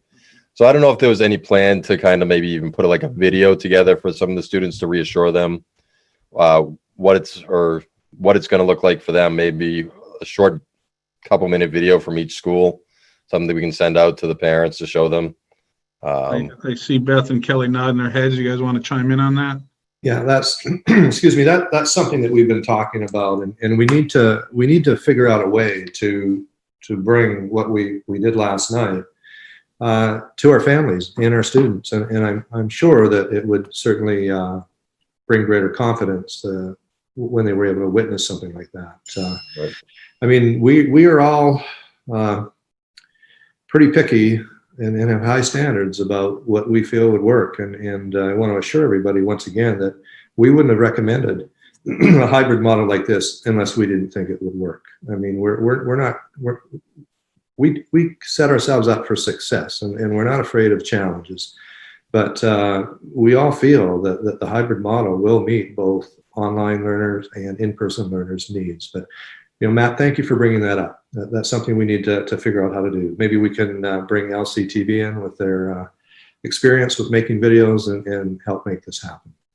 And I think that's in line with what a town member asked for earlier in the meeting. So I think that'd be really responsive to town concerns as well. Okay. Thank you. Matt, you all set? Yep. All right, Justin? Yeah, sure. I also had a conflict last night, so sorry I wasn't able to make it. But that was a wonderful presentation, and I think earlier in the meeting where a community member expressed a little uncertainty with being able to make a decision because they didn't really know how it was going to look or feel. I think we got a taste of that tonight, so that was excellent. My thoughts are, I think, Brad, you answered it. I was wondering if the teachers were going to be mic'd up or needed to be mic'd up because of the face mask coverings, and I guess they don't need to be. Well, I come to this as a parent of a deaf child, so I always will favor amplification. But as far as the mics worked, we could hear, you have the document camera, which has a mic embedded in the base, and Beth and others can help me with this if I'm getting this wrong. You could hear the teacher very, very clearly through computer speakers in the remote location.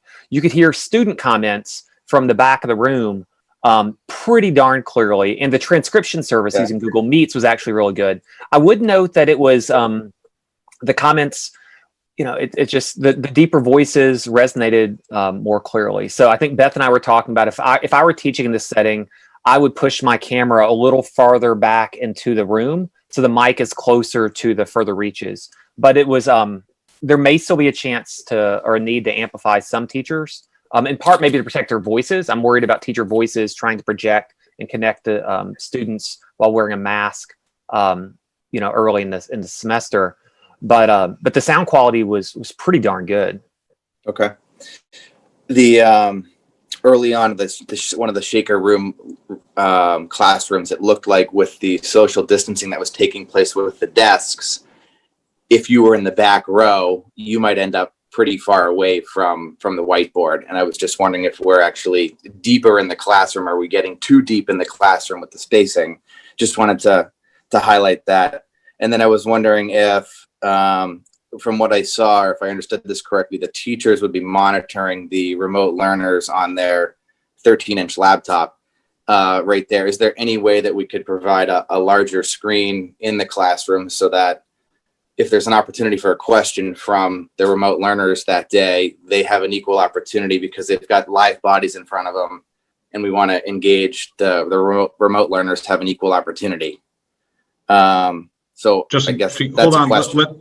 Let's get answered. So Michelle, if you want to answer the question about the spacing of the desks and how that room's going to feel, and Beth, I saw you raising your hand relative to some questions about the sound and the interacting with the remote learners for the teacher keeping track. So go ahead, Michelle. Sure, thanks, Mike. So Justin, the configuration of Shaker Lane, our first and second grade wings are very small. So while it may appear to be a large space, it actually isn't. And that's why we've decided to give the teachers the autonomy to set up that room with either just 10 desks or 18 at most. We cannot get 20 desks in the first grade wing with 6 feet of distance for all of them. So it does look like it's further, but the first and second grade classrooms are much smaller. Okay. So when we walked over to Russell Street, seeing, Cheryl's setup was great. I'm like, well, this looks like, a size and a half of our room. So I think in the kindergarten wing, they definitely have bigger classrooms. So we have to be cognizant of that. But in grades 1 and 2 in transitional, they are smaller classes. I think in fairness, just to add a point, the classroom that we visited in Russell Street was a fairly large classroom, one of the larger ones in our building. I don't want to get in trouble for not mentioning that, but even in the regular configuration in that room last year, without this kind of spacing, there would be kids sitting at the far end of the room. I think the important thing to remember is with only the class with only half capacity of children, so that regular kind of like rustly noise and just with kids moving around, it's going to be half as much. So I think even a student a little bit farther away is not going to be as negatively impacted by sounds as they would be if there's 20 kids in there. All right, Brad, you got a comment? Well, I was just going to add to that is that, Justin, we tested it. We tried to do real life conditions. So we turned the fans on. We had, the quote unquote students in the room be rustling around, making noise, having side conversations. And my understanding was, and Mike, you can clarify, is people in the remote room could still hear the teacher really clearly. I think the mic technologies will work here. Yeah. Yes, there was no distraction. When you were remote and the teacher was talking, it didn't matter what was going on around her. She was right there in the forefront and holding your attention, and no problem at all. Beth, do you want to talk a little bit about Justin's questions about some of that and the how the teachers are going to be monitoring remote students with their live students? Yeah, absolutely. So with the mic, I mean, I think Brad answered it really well. And even now, just adding Mike's comment that the audio you can hear really well. However, with that being said, we are going to be testing a couple of different mics just to see what that range is and see if it is worth the improvement that it may provide. And so we're going to be testing a couple of options with regards to being able to amplify teacher voice. With regard to your other question, I think it's really important you bring up a good point of wanting to make sure that the remote students and the in-person students are able to make those connections and feel as though they are one class together. And so on the teacher is able to see the remote students on their screen, but that is also able to be projected onto the screen in the classroom. And so when we were in person, for example, in that the first classroom at Shaker Lane, we were in person, but on the screen, and it may have been hard to see in the picture, you could actually see the remote student. So, Chairman Fontanella was on the screen because he was a remote student. So me sitting in the class, and even, Michelle actually ended up calling on Chairman Fontanella to answer a question. I was able to look directly at him as the remote student answer the question. And so it does provide that capability to connect everyone that's in the same room. Okay, thank you. Right. I think the point there is primarily specific to your question, Justin. The teachers aren't wholly reliant on their laptop screen. They will have another screen that they can take advantage of. Now, they might not do it all the time because they might use that screen to present the lesson and the curriculum and stuff. But when they want to, they can use that screen to keep an eye on their remote students and making sure that they're integrating them into the lesson the way they expect to. So thank you. It's a good point. All right. Any other comments or questions before we open it up for public input? No. All right. Great. Thank you. All right, Dorothy, let's go ahead and see what people have to ask us or comment on. Kevin Davis, your name, your street, and your question, please. Hi, can you hear me? Yes. Hi, my name is Kevin Davis. I'm at 35 Whitetail Way. I have two questions or statements this evening.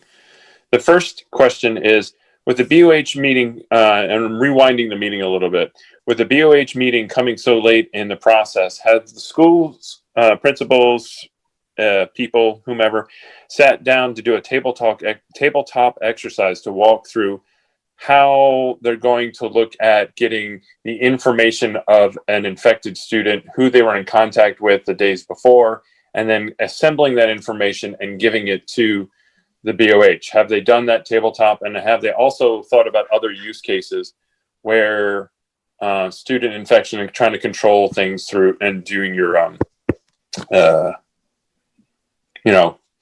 gathering of the data? Dr. Clingy? Yes, we have had those conversations. We have scenarios that we have been discussing.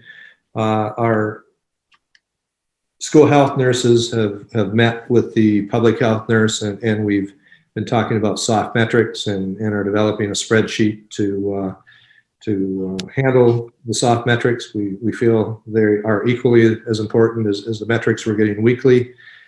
So we have had those scenarios. I've had numerous conversations with Jim Garaffi. I mean, it's not as if the Board of Health, in terms of the executive director or whatever his proper title is, has not had contact with us throughout this whole process. So I feel good in terms of where we're at. I mean, we're going to be bringing our health nurses in and having them help us train the staff in terms of protocols. So we're moving along in that area. And again, as we've mentioned many times, we are working side by side with the Board of Health if we have any identified cases, and even before, and making sure our protocols are sound. Okay. My second question real quick is I sent an email last week asking for the presentation and the spreadsheet. And I also offered to work together with the IT department at the school to come up with a more dynamic dashboard so that it can be updated more than just by hand or however the soft data gets entered. I didn't get a response to that email, and I haven't gotten a response, and I haven't actually received any of the information. When is that information going to become publicly available? Yeah, so our tables and charts that we've presented are publicly available. They were in the packet from last week. They'll be in the packet from this week. I apologize, Kevin. I was away for a few days and haven't been able to, and I've also been quite busy with my own real work, which isn't always the case, but is definitely the case last few weeks. So you are on my to-do list, and that will get addressed. I appreciate it. Thank you so much. Yep. Joanne Derry, your name, street, and your question, please. Hi, I'm Joanne Derry from Harwood Avenue. The slideshow that you produced was great. It was reassuring for me to see that this setup could work and to learn that there'll be a large screen in my room so that I can see the faces of the students who are at home. To be honest, I'm kind of eager to try it out. And then the other thing I wanted to know was going back a bit to the slides that came earlier with the circles around Littleton and the surrounding towns and then the towns around that. Last week, there was an epidemiologist late in the meeting who commented about that the extrapolations from the small town populations out to 100,000, that's a big extrapolation, and it really needs like a statistical confidence interval around the number at which you arrive, and that without those confidence intervals, or I think the person referred to them as confidence bands, the trends that seem to be apparent can be falsely reassuring. It's like when there's a political poll and they'll say the margin of error is plus or minus 4. You need that kind of margin of error. So, you know, I can only imagine the size and complexity of the spreadsheet that I believe Mike Fontanella is using to produce those charts. But it might be good to try and incorporate the epidemiologist's idea because I think it would make them more useful for people. It's a valid comment. I will say that the spreadsheet that we download isn't very big or complex at all.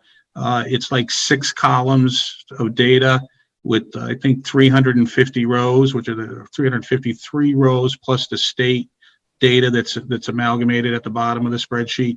So from that perspective, it's pretty straightforward. And I think that all we're really doing is replicating the analysis already being done by the state.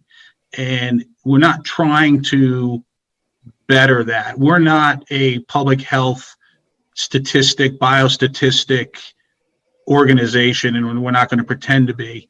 The information that's being presented there is just being downloaded and repeated from the state. We filter it a little bit to what's specific to our area, but that's all that's being done.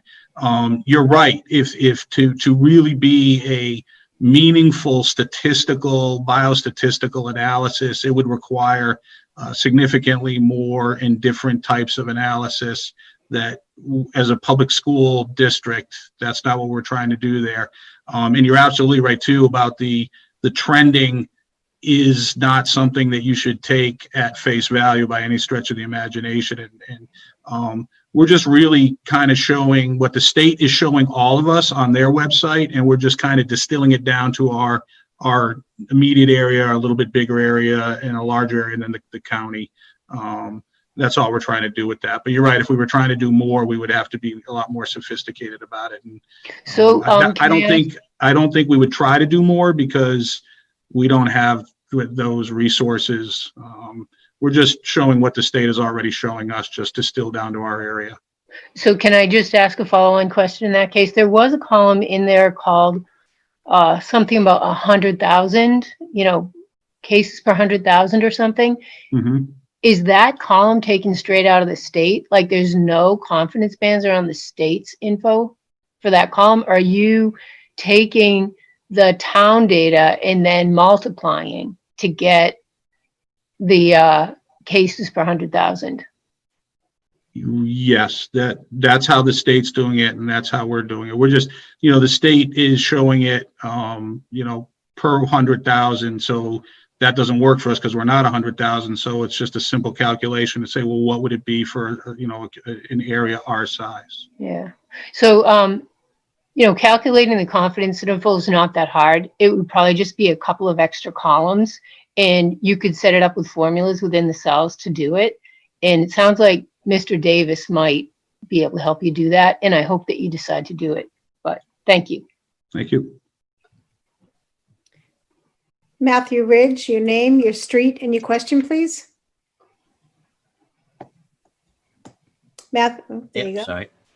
Okay. Matthew Ridge, Great Road. I've been listening and watching, and I'm having, to me, some people are showing confidence. I'm really not. What I'm having an issue with right now is that you guys are saying that, thank you, that you test this out as if you were children or as students. And I don't mean to insult anybody here, but you are the best behaved children I've ever seen.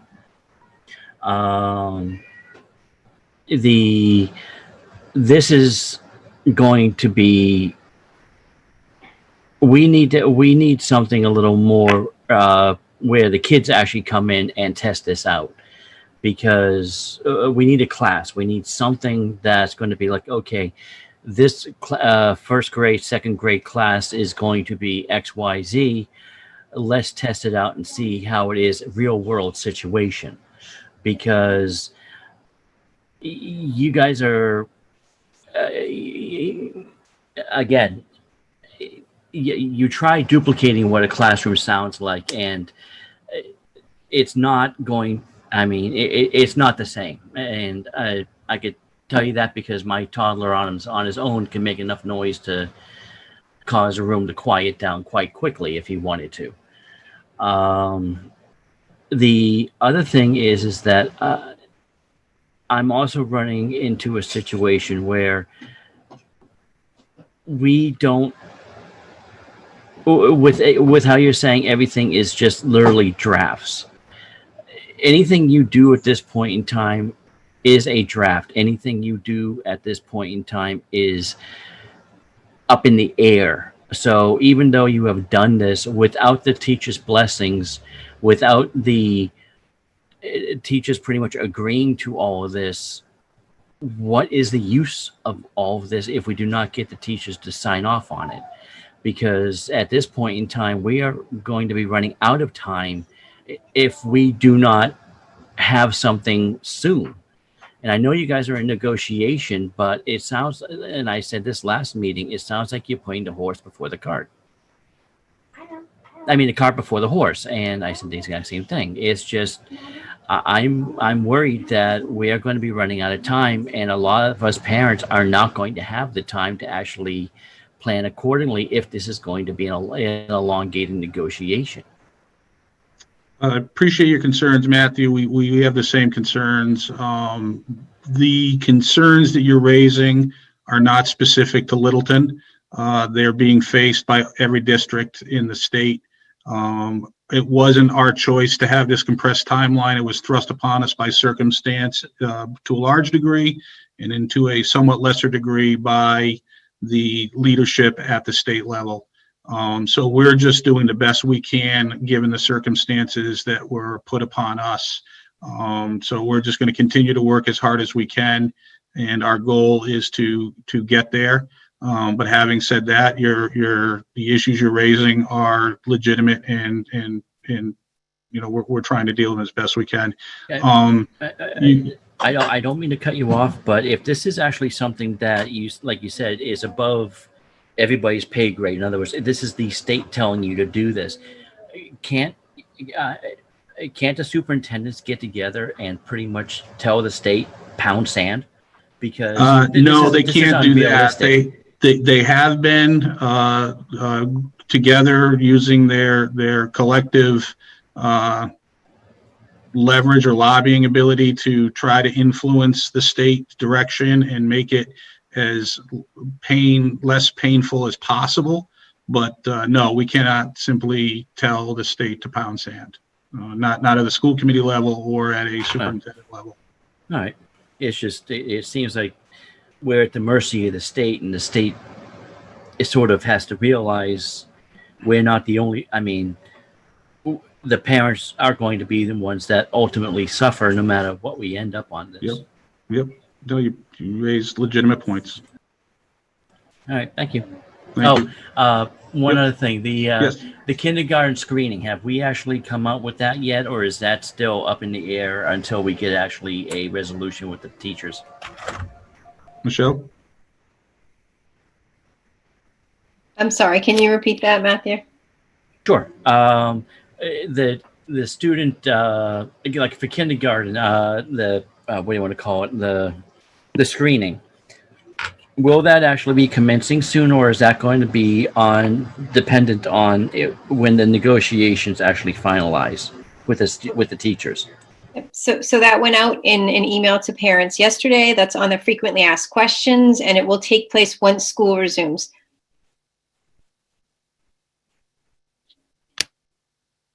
So we won't know until after the 16th?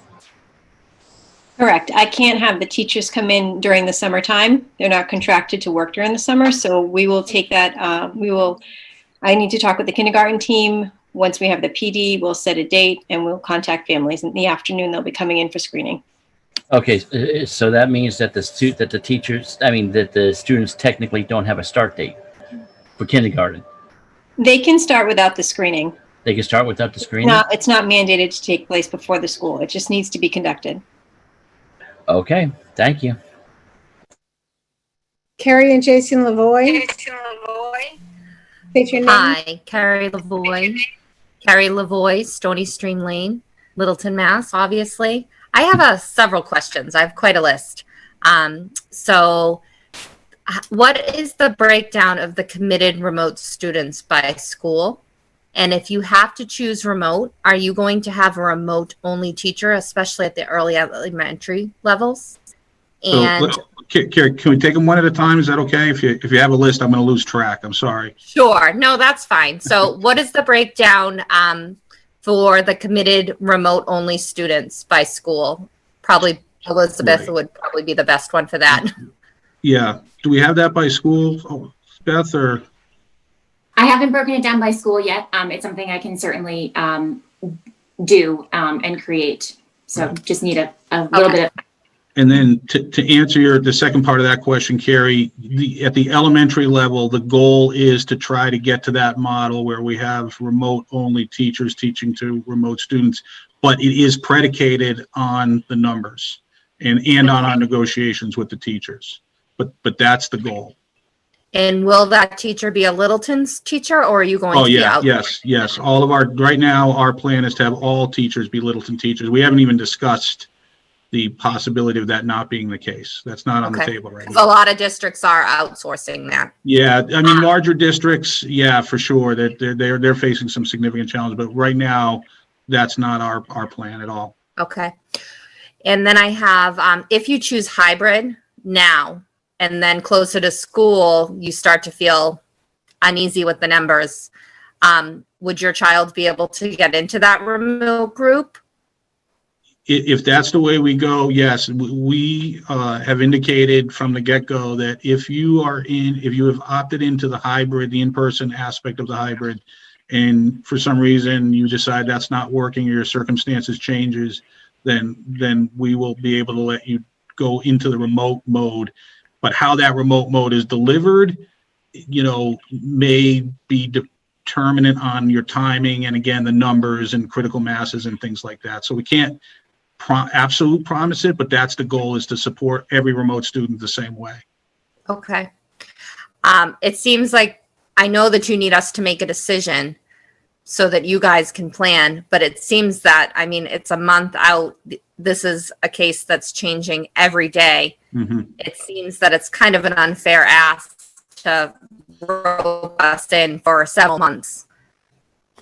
I appreciate that. We've thought about that, and we try to think about what's the best way to do it, but it's competing interests, right? The time we need to do the planning versus the time that we want to give the families to be able to make the best informed decision they can make. And at some point, we had to draw a line there to try to service both of those competing interests as best we can. Mm-hmm. And when you have the Board of Health school committee joint meeting, things could be changing. Are we going to have a chance to revisit our decision after that meeting? In my preliminary conversations with the chair of the Board of Health and the public health agent, they don't see their role as telling us if we've made the right decision relative to the learning model. They see their role as supporting us in terms of advising us on our protocols for cleaning and disinfecting and contact tracing and how to handle outbreaks and things like that. But they do not see their role as telling us or approving or disapproving or vetoing what we think is the right way to move forward in terms of how we deliver curriculum. Okay. And now we can revisit our decision at the end of the semester or the trimester, depending on the school. Now, I have early elementary kids in district. Would they be switching to a different teacher, or would they be, if I chose hybrid at first and then I went to remote, would they be going and kind of being like an afterthought, watching as a camera in the back of a room, which is really not good for a first or second grader? All right. Michelle, you had your hand up for that one? Yes, Carrie, that's a difficult question for us to answer. If they're in the hybrid model, they're worked into that classroom. But if a parent chooses to go full remote, we are planning to have a remote learning teacher. So I would be inclined to say that they might move to another teacher as opposed to live stream all day if they were in that original hybrid classroom. Now, what if you choose remote? You choose hybrid at first, and then you're not able to be accommodated for some things, and then you're saying, well, fine, then I want remote only. You're going to have to accommodate that, correct? So say that again. You broke up a little. So I have asked for some special accommodations. If I cannot get them, then the hybrid model will not work for my family, and then I will need to switch to full remote. But I won't know that till the 16th. So how are you going to accommodate those changes at the last minute? I guess I'm sorry. I guess I'm just not. Carrie, I'd ask if you have a specific question specific to your particular circumstances, I think it would be better to get with Michelle one-on-one. Well, this is just a general question, as if, you're asking us to make a choice. Yep. We're not going to have any answers on these choices for a month out, and then we're stuck to them. That just doesn't seem reasonable, nor does it seem fair. Right. The general answer is that we are going to work to accommodate all of our families as best we can. But given the circumstances, you specifically asked, would your child's teacher change? That might happen. Our goal is to try to, as always, maintain the continuity for our students as they move through the school year. But given these particular circumstances that we've never dealt with before, we're not going to be able to make the same level of assurance that we would otherwise be able to make. But our goal is to try to make it work as best we can. I'm not asking for, assurance in an unprecedented situation. But I'm asking, I don't want my first grader or my second grader to be kind of an afterthought if my circumstances change. None of our students are going to be afterthoughts. Well, hopefully that is true. There's a lot of uncertainty here. All right. Do you have any other questions or input? Okay. Thank you. No, that was my list. Thank you, Mike. Okay, thank you. Emily Abenati, your name, your street, and your question, please. Yeah, this is Matt Abenanti, Newtown Road. First time, long time. I have a question. Have you guys looked at stress testing the internet into and out of the schools running, I don't know how many different Zoom meetings at one time? And then one other simple question is, the kids that are at home during the day, they can or can't see the rest of the classroom, but the classroom kids can or can't see all the kids on Zoom. Hopefully that was clear. You guys answered both. Yeah. Beth, do you want to try to handle, I don't know if you'd have the answer to the stress testing aspect of it, but I know you'll have the answer to the second part of that question. Sure. So the stress testing part, we have upped the bandwidth, and I won't do this explanation justice in comparison to what Natalie or Julie could do, but we've upped it to 1 gig per school, which should be sufficient in order to be able to provide the service and education for everyone. However, we will be doing a lot of the testing when teachers come back those first 10 days during that time period to kind of test that out. With regard to your other question, students in person will be able to see, and I just want to clarify a point that we're going to do our best to get a screen, whether it is a large screen in every classroom is up for debate. We're trying to figure out what technology we have access to and how we can disperse them into all the classrooms. However, we're looking to try and get at least a screen in every classroom so that the in person and the teacher can see the remote learners on the screen. In order for the remote learners to see the classroom, the teacher would have to adjust the camera and move the camera or the document camera is what we're using around in order to show the class as a whole, which would be able to be done depending on the activity and the need for the teacher.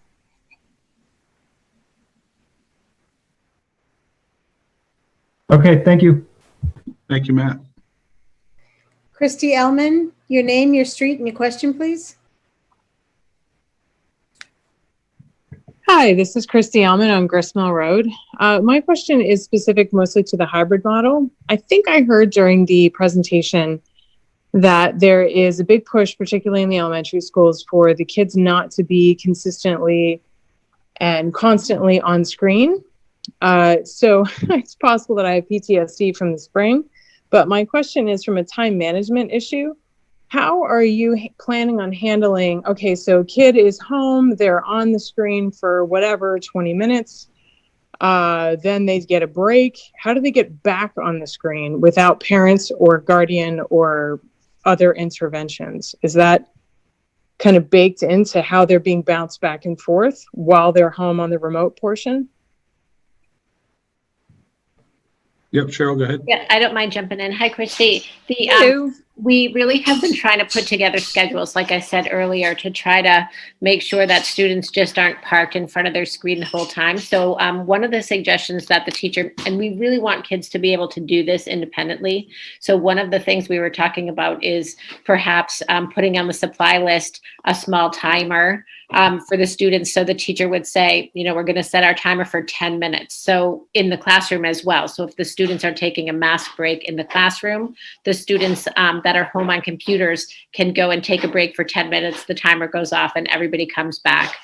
So, we're really trying, I'm not saying it's an easy process, but we're really trying to look at putting schedules together. So when a student has their paper schedule in front of them and they're looking at the schedule for Monday, they can see, 8:10, I have a class meeting, they log in. We realize that that's going to take some time to make sure everybody's logged in, everybody's up on the screen.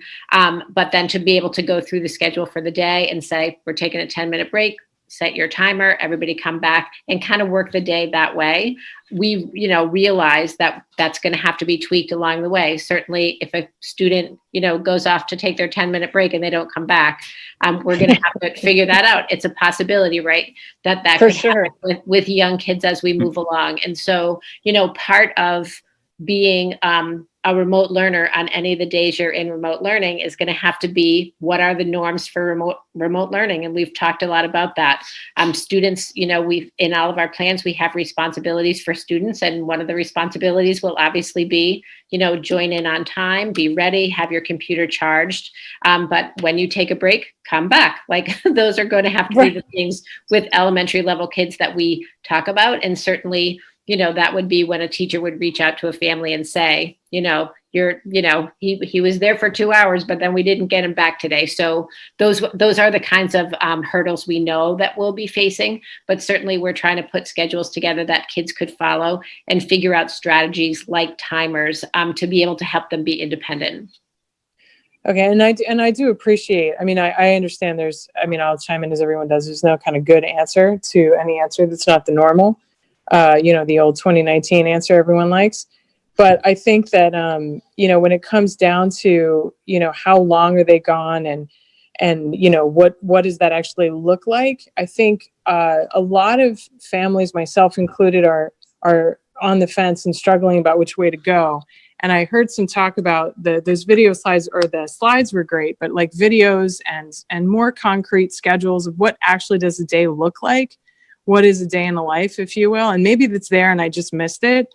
But I feel like that kind of information where people are feeling confused, myself in particular, like, I'm not really sure what am I signing up for exactly? I get it in broad strokes, but the devil to you is in the details, as you just mentioned. So I just think as people are trying to probably hit that noon deadline on Monday, the more information that we can get that help us have a better sense of what we're talking about in terms of what a day looks like would be super, super, super helpful. And I think my only other question then, because I violated the one question rule, is from a Board of Health standpoint, you are talking about infection protocols. I thought I saw something in the DESE guidelines that school nurses need to be able to triage for children who are sick or come in with various, symptoms. And since, as far as I can tell, everything except for broken bones is a symptom of COVID, I'm not really sure how that's actually going to work. Like, how is the poor school principal, school nurse going to be able to accommodate all these kids coming in with stomach aches and headaches, and my nose is running and I coughed somewhere and whatever else they have? I can Yep, good, Kelly. help that or help answer that question. Our nurses are going to be receiving some training, and we're seriously considering bringing an additional nurse on to be able to rotate from school to school. And it's really going to be dependent on the week and the time of year, et cetera. And we do realize there are a lot of symptoms out there that are the same as COVID-19. And as we continue to go through this, we'll get better at identifying and those symptoms. We're not going to take any chances though. If any of those symptoms are replicated with the child or the teacher, needs to go get tested and we quarantine, self-isolate or quarantine until we find out. That's the cold reality of what we're dealing with right now. Again, Park and Rec, I know it's not flu season at all, but they seem to manage this quite nicely with, I don't even know if they have a full-time nurse there, to be honest with you. It is challenging. No, it's a good point. I'm sorry to cut you off. I know there's probably other people online. It was more really just as we roll into flu season and just everyone knows that the first 3 weeks after school starts, all the things start running around the hallways and kids get sick and families get sick with God knows what. So it was more just the practicalities of really how many, if you've got a hybrid model and 7 kids go in and say, I have a fever, is the school testing them? Are the families testing them? What is that? Does that protocol already exist? Do we just automatically go into a 14-day quarantine for that whole classroom because we're waiting, or we're a 72-hour or however long it takes for the test to come back because we obviously don't want to take chances. You know, just that kind of stuff. Yeah, it depends on the scenario, and we do have guidance in those areas. We are hoping. I mean, the DPH put out a bulletin yesterday, strongly encouraging families to get their flu shot this year. Yep, no, I saw that. That would certainly help as well. And I'd just like to comment, Christy, you bring up an interesting scenario that we've talked about a little bit, but not a whole lot. But it segues into, like, the decision we've made right now is relative to the circumstances that we're all facing, and we feel like there's an opportunity to go into the hybrid model for the beginning of the school year. But we fully expect that we're going to need to revisit that, and some of the scenarios that you painted might exactly be the reason that we say, okay, the hybrid model is not supportable right now. It's not that we've had COVID outbreaks necessarily, but it's just now starting to get a little dicey, and there's too much absence, there's too much ambiguity in how we can get our kids into the building. So maybe we need to, go into that remote only model for a while. So it's going to be a fluid situation of reevaluation over the course of the school year. Will dictate, what we think we can do at any given point for a particular part of the school year. All right, awesome. Thank you very much. I appreciate it. Yeah, thank you. Brian O'Neill, your name, your question, and your street, please. Yeah, Brian O'Neill, 1 Reader Lane. My question's with regards to the in-person part of the hybrid component. I appreciate the pictures you showed, and part of this may be answered partly already by Beth's comment about still acquiring screens. I'm an IT person and technologist. I'm also someone who's suffered from nearsightedness since I was 11. I also deal with clients that buy TVs, slap them on a wall in a conference room, and then complain to me that they can't be read by the person, furthest from it and so forth. So for the people who were at the demonstration, I was wondering, so at least for the demonstration and the TVs that were in there, from a person kind of furthest away from them, when the teacher is displaying something using the overhead so that the remote people can see it, is it also being displayed on that screen? And is it visible enough for the students in the classroom, especially those further away, that it is also readable? Because that's the thing I constantly deal with customers. Beth, do you want to respond to that? Sure, absolutely. I think that's a really good point, because we talked about the hearing, but also the vision is the other part. And so if the teacher is projecting something, a presentation or anything of that sort in the classroom, it would be as they have done in the past. And so it would just be like it was done before, able to make sure that the students can see it. However, what's kind of an added bonus here, and what's nice, is that the fact that we're able to provide devices for all students K to 12, if there is a student that is having a particularly difficult time with seeing the front or seeing a presentation or anything of that sort, the child would be able to take out their one device that is theirs and open up the presentation on their own computer to be able to see it more easily. And so if for some reason they're not able to see it as though it has been previously, they have that option as well now. So Brian, that experience as a remote student is like when you're in a Zoom meeting and someone shares their screen and you see the presentation. The experience of a student is like our experience during these meetings when Beth or Mike or someone's presenting. It's that clear and takes up 3/4 of the screen, and it's probably going to be visible for most of our students. Okay, thank you very much. Appreciate everything you're dealing with right now. Thank you, Brian. Lori Beltrami, your name, your street, and your question, please. Hi, yep. Laura Beltrami, White Pine Drive. I was wondering if Steve could give us an update on the busing situation. And as a parent who has dropped off at the middle school in the morning, sometimes the line can be rather long. Will there be some tweaking of the times to allow what I can only anticipate to be a larger number of parents dropping off due to whatever the busing situation does turn out to be? Sure. What was the first part of the question again? Oh, just an update on the busing. I know that there wasn't any real conclusive idea as to how that was going to be, if we added more buses, or because all the other districts are obviously dealing with the same thing, but I didn't know if there was an update. We are waiting until the schools have come up with the student list by school for cohort for days. Once we get those lists, we will evaluate those students that have indicated they want to ride the bus, and then we'll start developing the bus routes from that. So we're in a holding pattern until after the sign-up period is done as well. We are working with the schools, the middle school, Shaker Lane. We are working with each of the schools and each of the principals with traffic patterns. I know Michelle is going to meet with the Safe to School. I forgot exactly what it is. It's a state organization that helps schools with traffic patterns and walk to school programs and things like that. And they are going to come out and evaluate the school for safety reasons, as far as bus drop off and parent drop off and things like that. We are working on that. That's still a fluid situation, and we hope to, we will, tighten that up and put that information out as soon as we have additional information and student lists and bus lists and things like that. Okay, thank you. Laura, Go ahead, Kelly.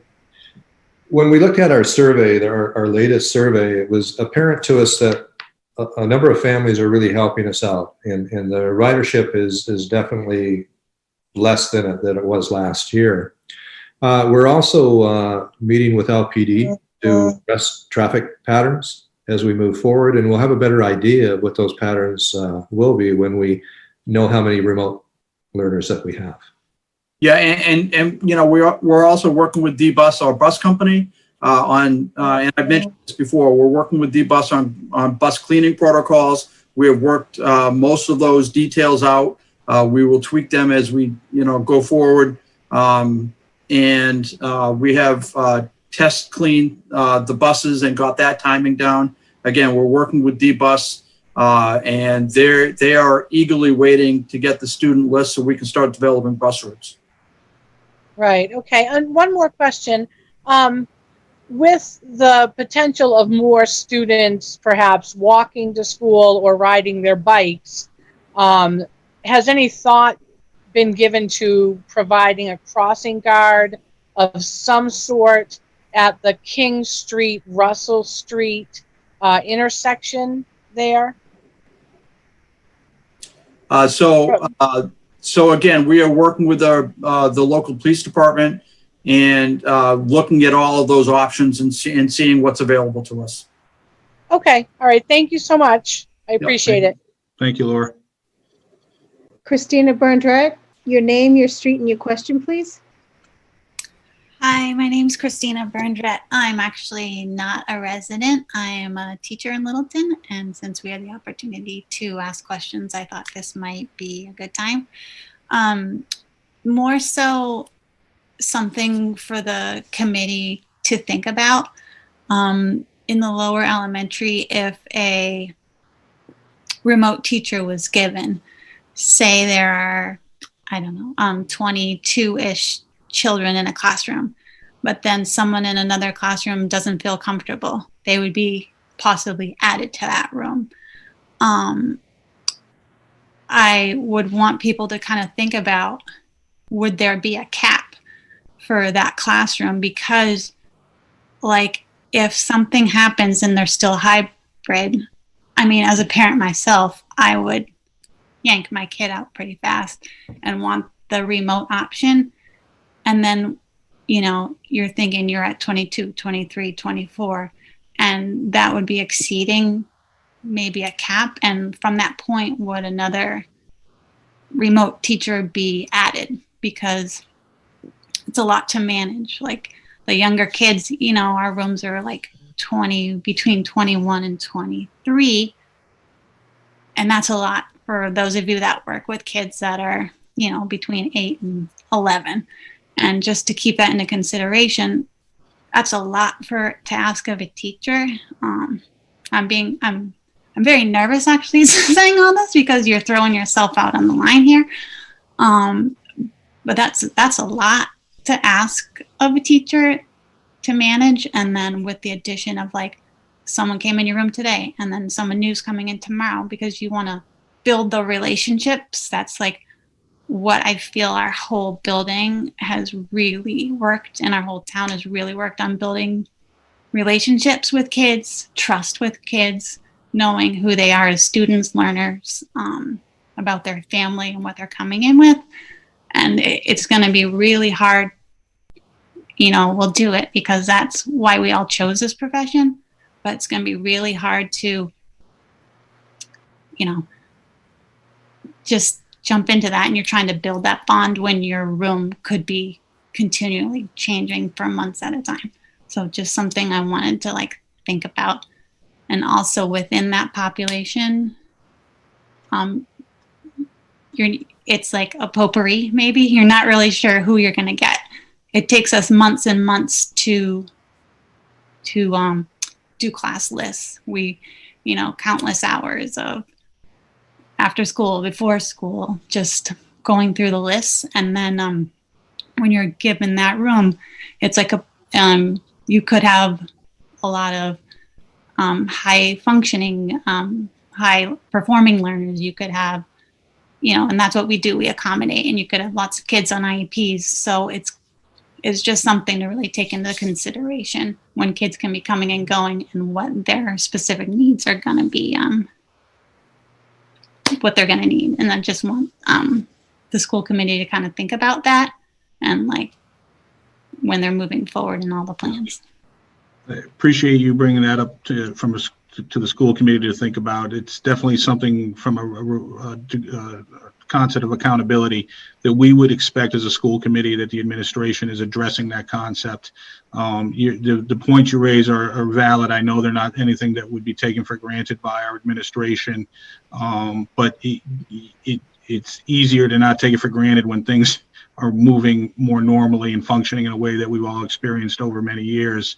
And the issue that you raised, we certainly are not going to ask teachers, or we wouldn't expect as a school committee that teachers be asked to, you know, just take one kid after another into their classroom, depending on the circumstances. There has to be management and accountability and equity to make that work. So I appreciate you raising that. Thank you. You're welcome.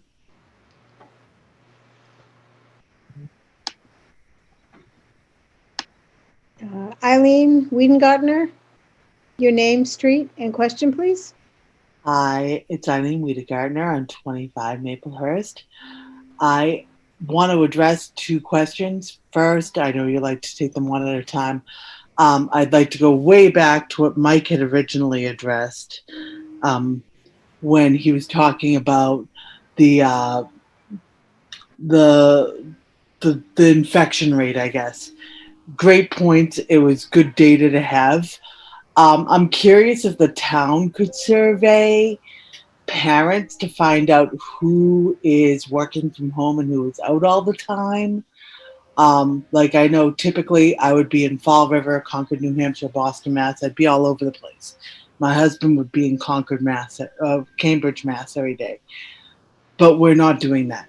And neither of us plan on being in the office until we'll revisit it come January, so the office says.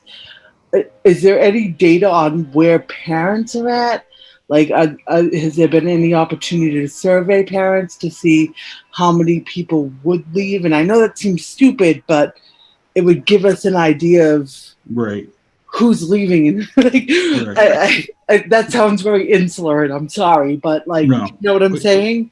It's a great idea, and it's valid. The idea that, you know, knowing that like one community might not have so many transient workers, and their numbers might hold much more steady than another community. Even though the second community may hold steady for a while, as the economy opens and people are required to go back to work, and that transience becomes more pronounced, it absolutely could have an impact on the community health rates and the infection rates and stuff. Unfortunately, even though it's a great idea, there is no practical way to figure that out.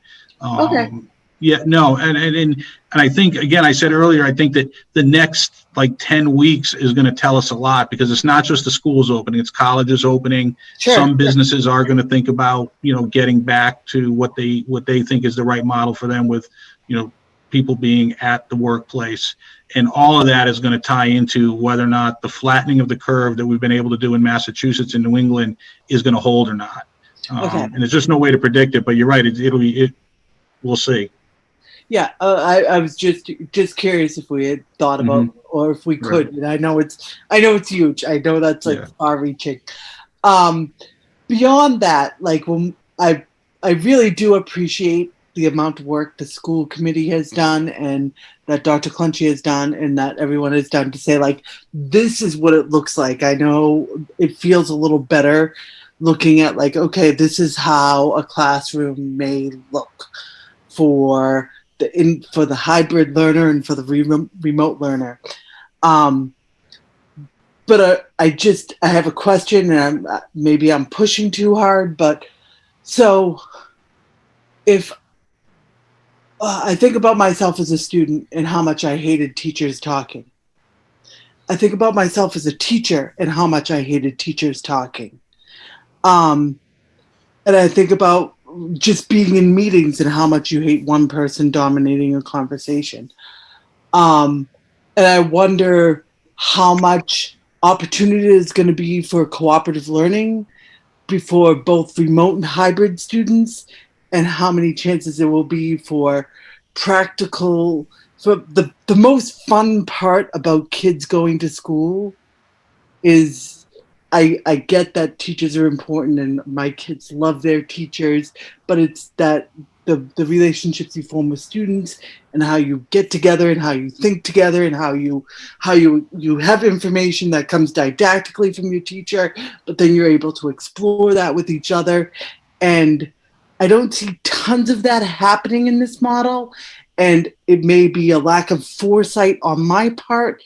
And I'm just hoping, like, where do we see that happening? Where are there opportunities for students to work together, doing think, pair, shares, or doing group work where they come out and do things? Can you do that in a hybrid and remote model? And again, maybe I'm too far reaching, but again, it's like, No. I have a huge hope. Yeah, we'd like to answer that question. Cheryl, you had your hand up? Yes, Eileen, the emphatic answer to your question is yes. In the breakout rooms that we've experimented with, kids can work in small groups with other kids, both kids who are all remote and kids who are all hybrid, and in the classroom, and the mix of them. So we really have built in, at Russell Street, we have built in smaller group sessions throughout the week, where kids can work and collaborate with their with kids in their groups in the breakout rooms together.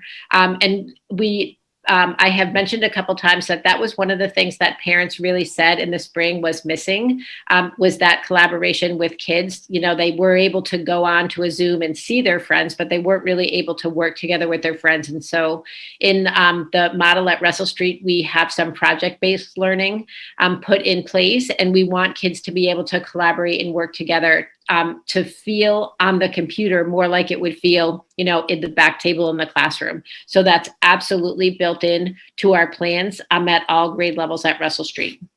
Okay, so, and I'll push a little. Yeah, I'm not trying to push. I'm just trying to figure things out. So if kids need, if there are students in a classroom that may need IEP support in keeping them focused and whatnot, and that, would there be, if it's not the teacher, because I understand it can't always be, but would there be an aid that would be available in those things, whether the students are remote or hybrid, to make sure that's happening for them? So I'll just chime in again. So the answer again is yes. So part of the reason that we built in these small groups is so kids can actually get what they need, which kind of leads into the win block at Russell Street. But the win block, what I need, will be individual students working on the individual things that they need. And so interventionists could pull a small group to work with them, special education teachers could pull a small group to work with them, or perhaps just a small group of students are working together on something. So we really want kids to be able to get the services and the assistance from learning assistants as well as would be typical in a classroom. We want students to be able to get that assistance. What we found was happening in the spring was everyone was trying to do their services and interventions individually. And so some of our needy students that were getting supports were actually getting more work to do, and it was causing stress versus kind of embedding the supports into the work that they were doing anyways. And so we realized that that was kind of an error in the spring. It was, our best laid plans to try to make sure that we covered everything. But we took that commentary from the spring and built that in to make sure that that didn't happen, that kids got the supports that they needed without having it be individual every single time, so that they were still able to work with their groups and do what the class was doing. Okay, so that's very, like, the spring was the spring and it was a crisis. Right. But it was something that we learned from, and I think that's the important piece is that Exactly. the surveys that we put out, we really did, I know at all schools, we really did take that information from parents seriously and really try to take those comments and make the schedules for the fall better than they were in the spring, obviously. And I think we've all done a good job at that.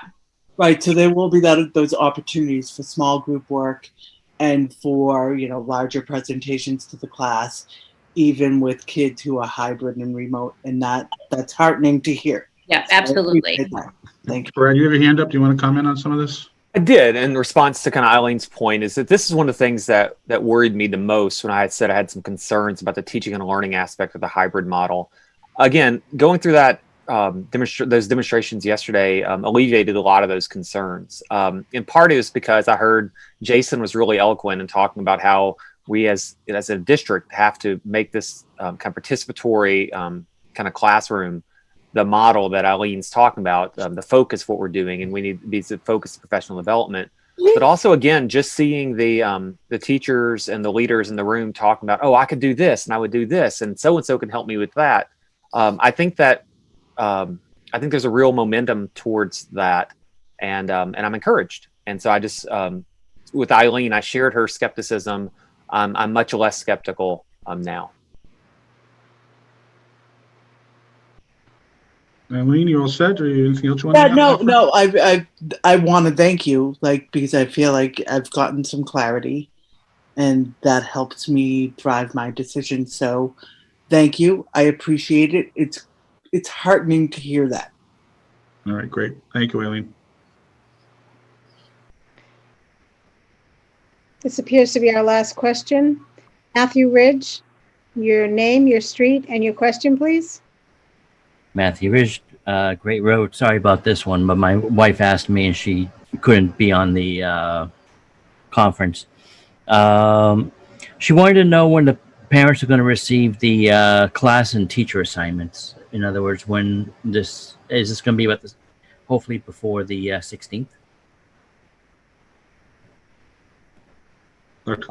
Yes, most definitely.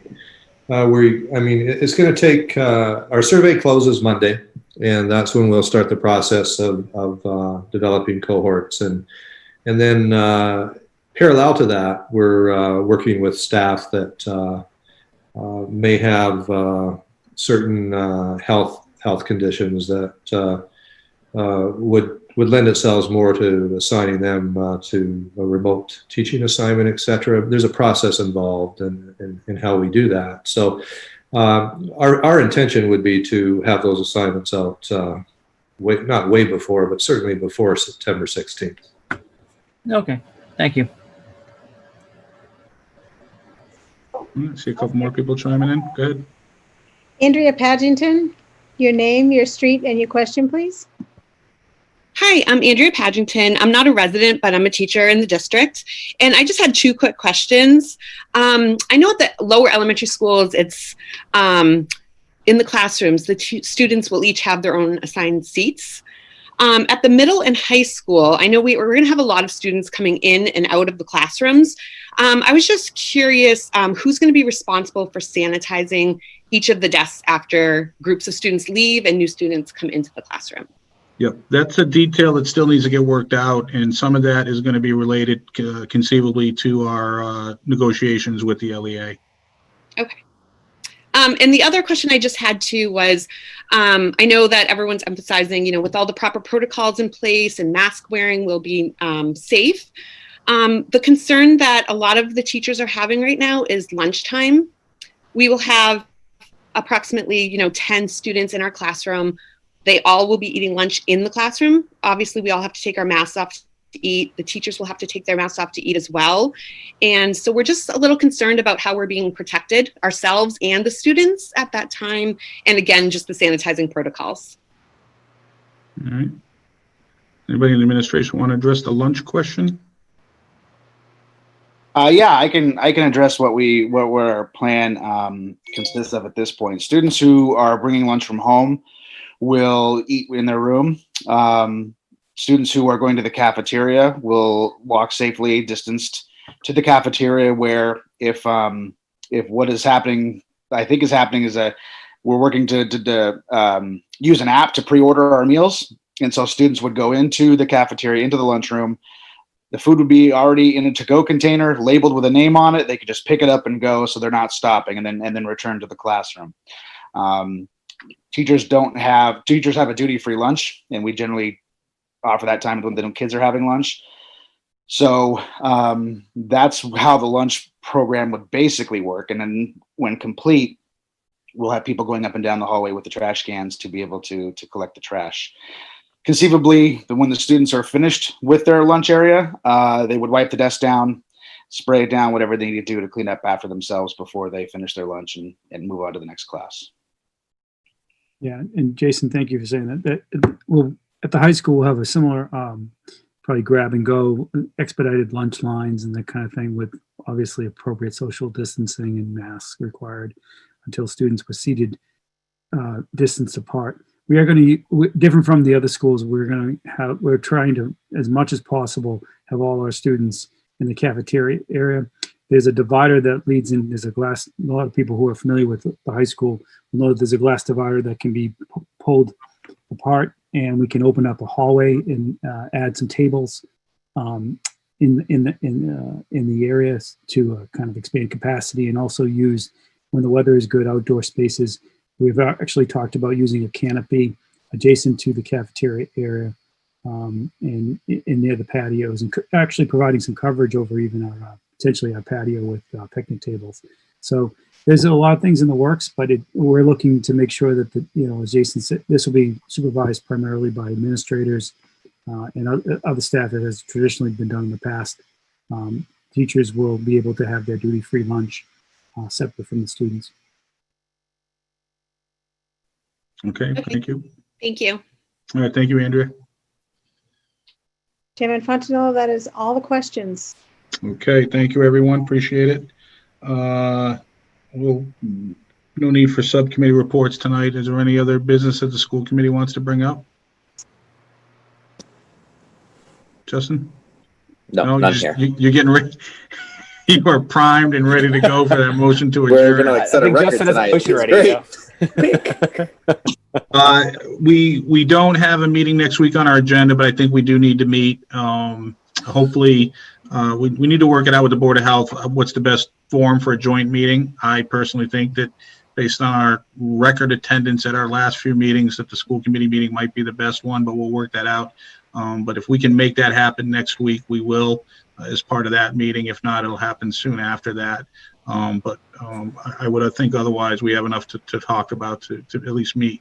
And hopefully it won't be a marathon meeting. This meeting clearly was shorter than the last two, but I think we need to keep the lines of communication open and this forum open. So we will post that and get that taken care of. But given that, with no other business, I will entertain a motion to adjourn. Motion to adjourn.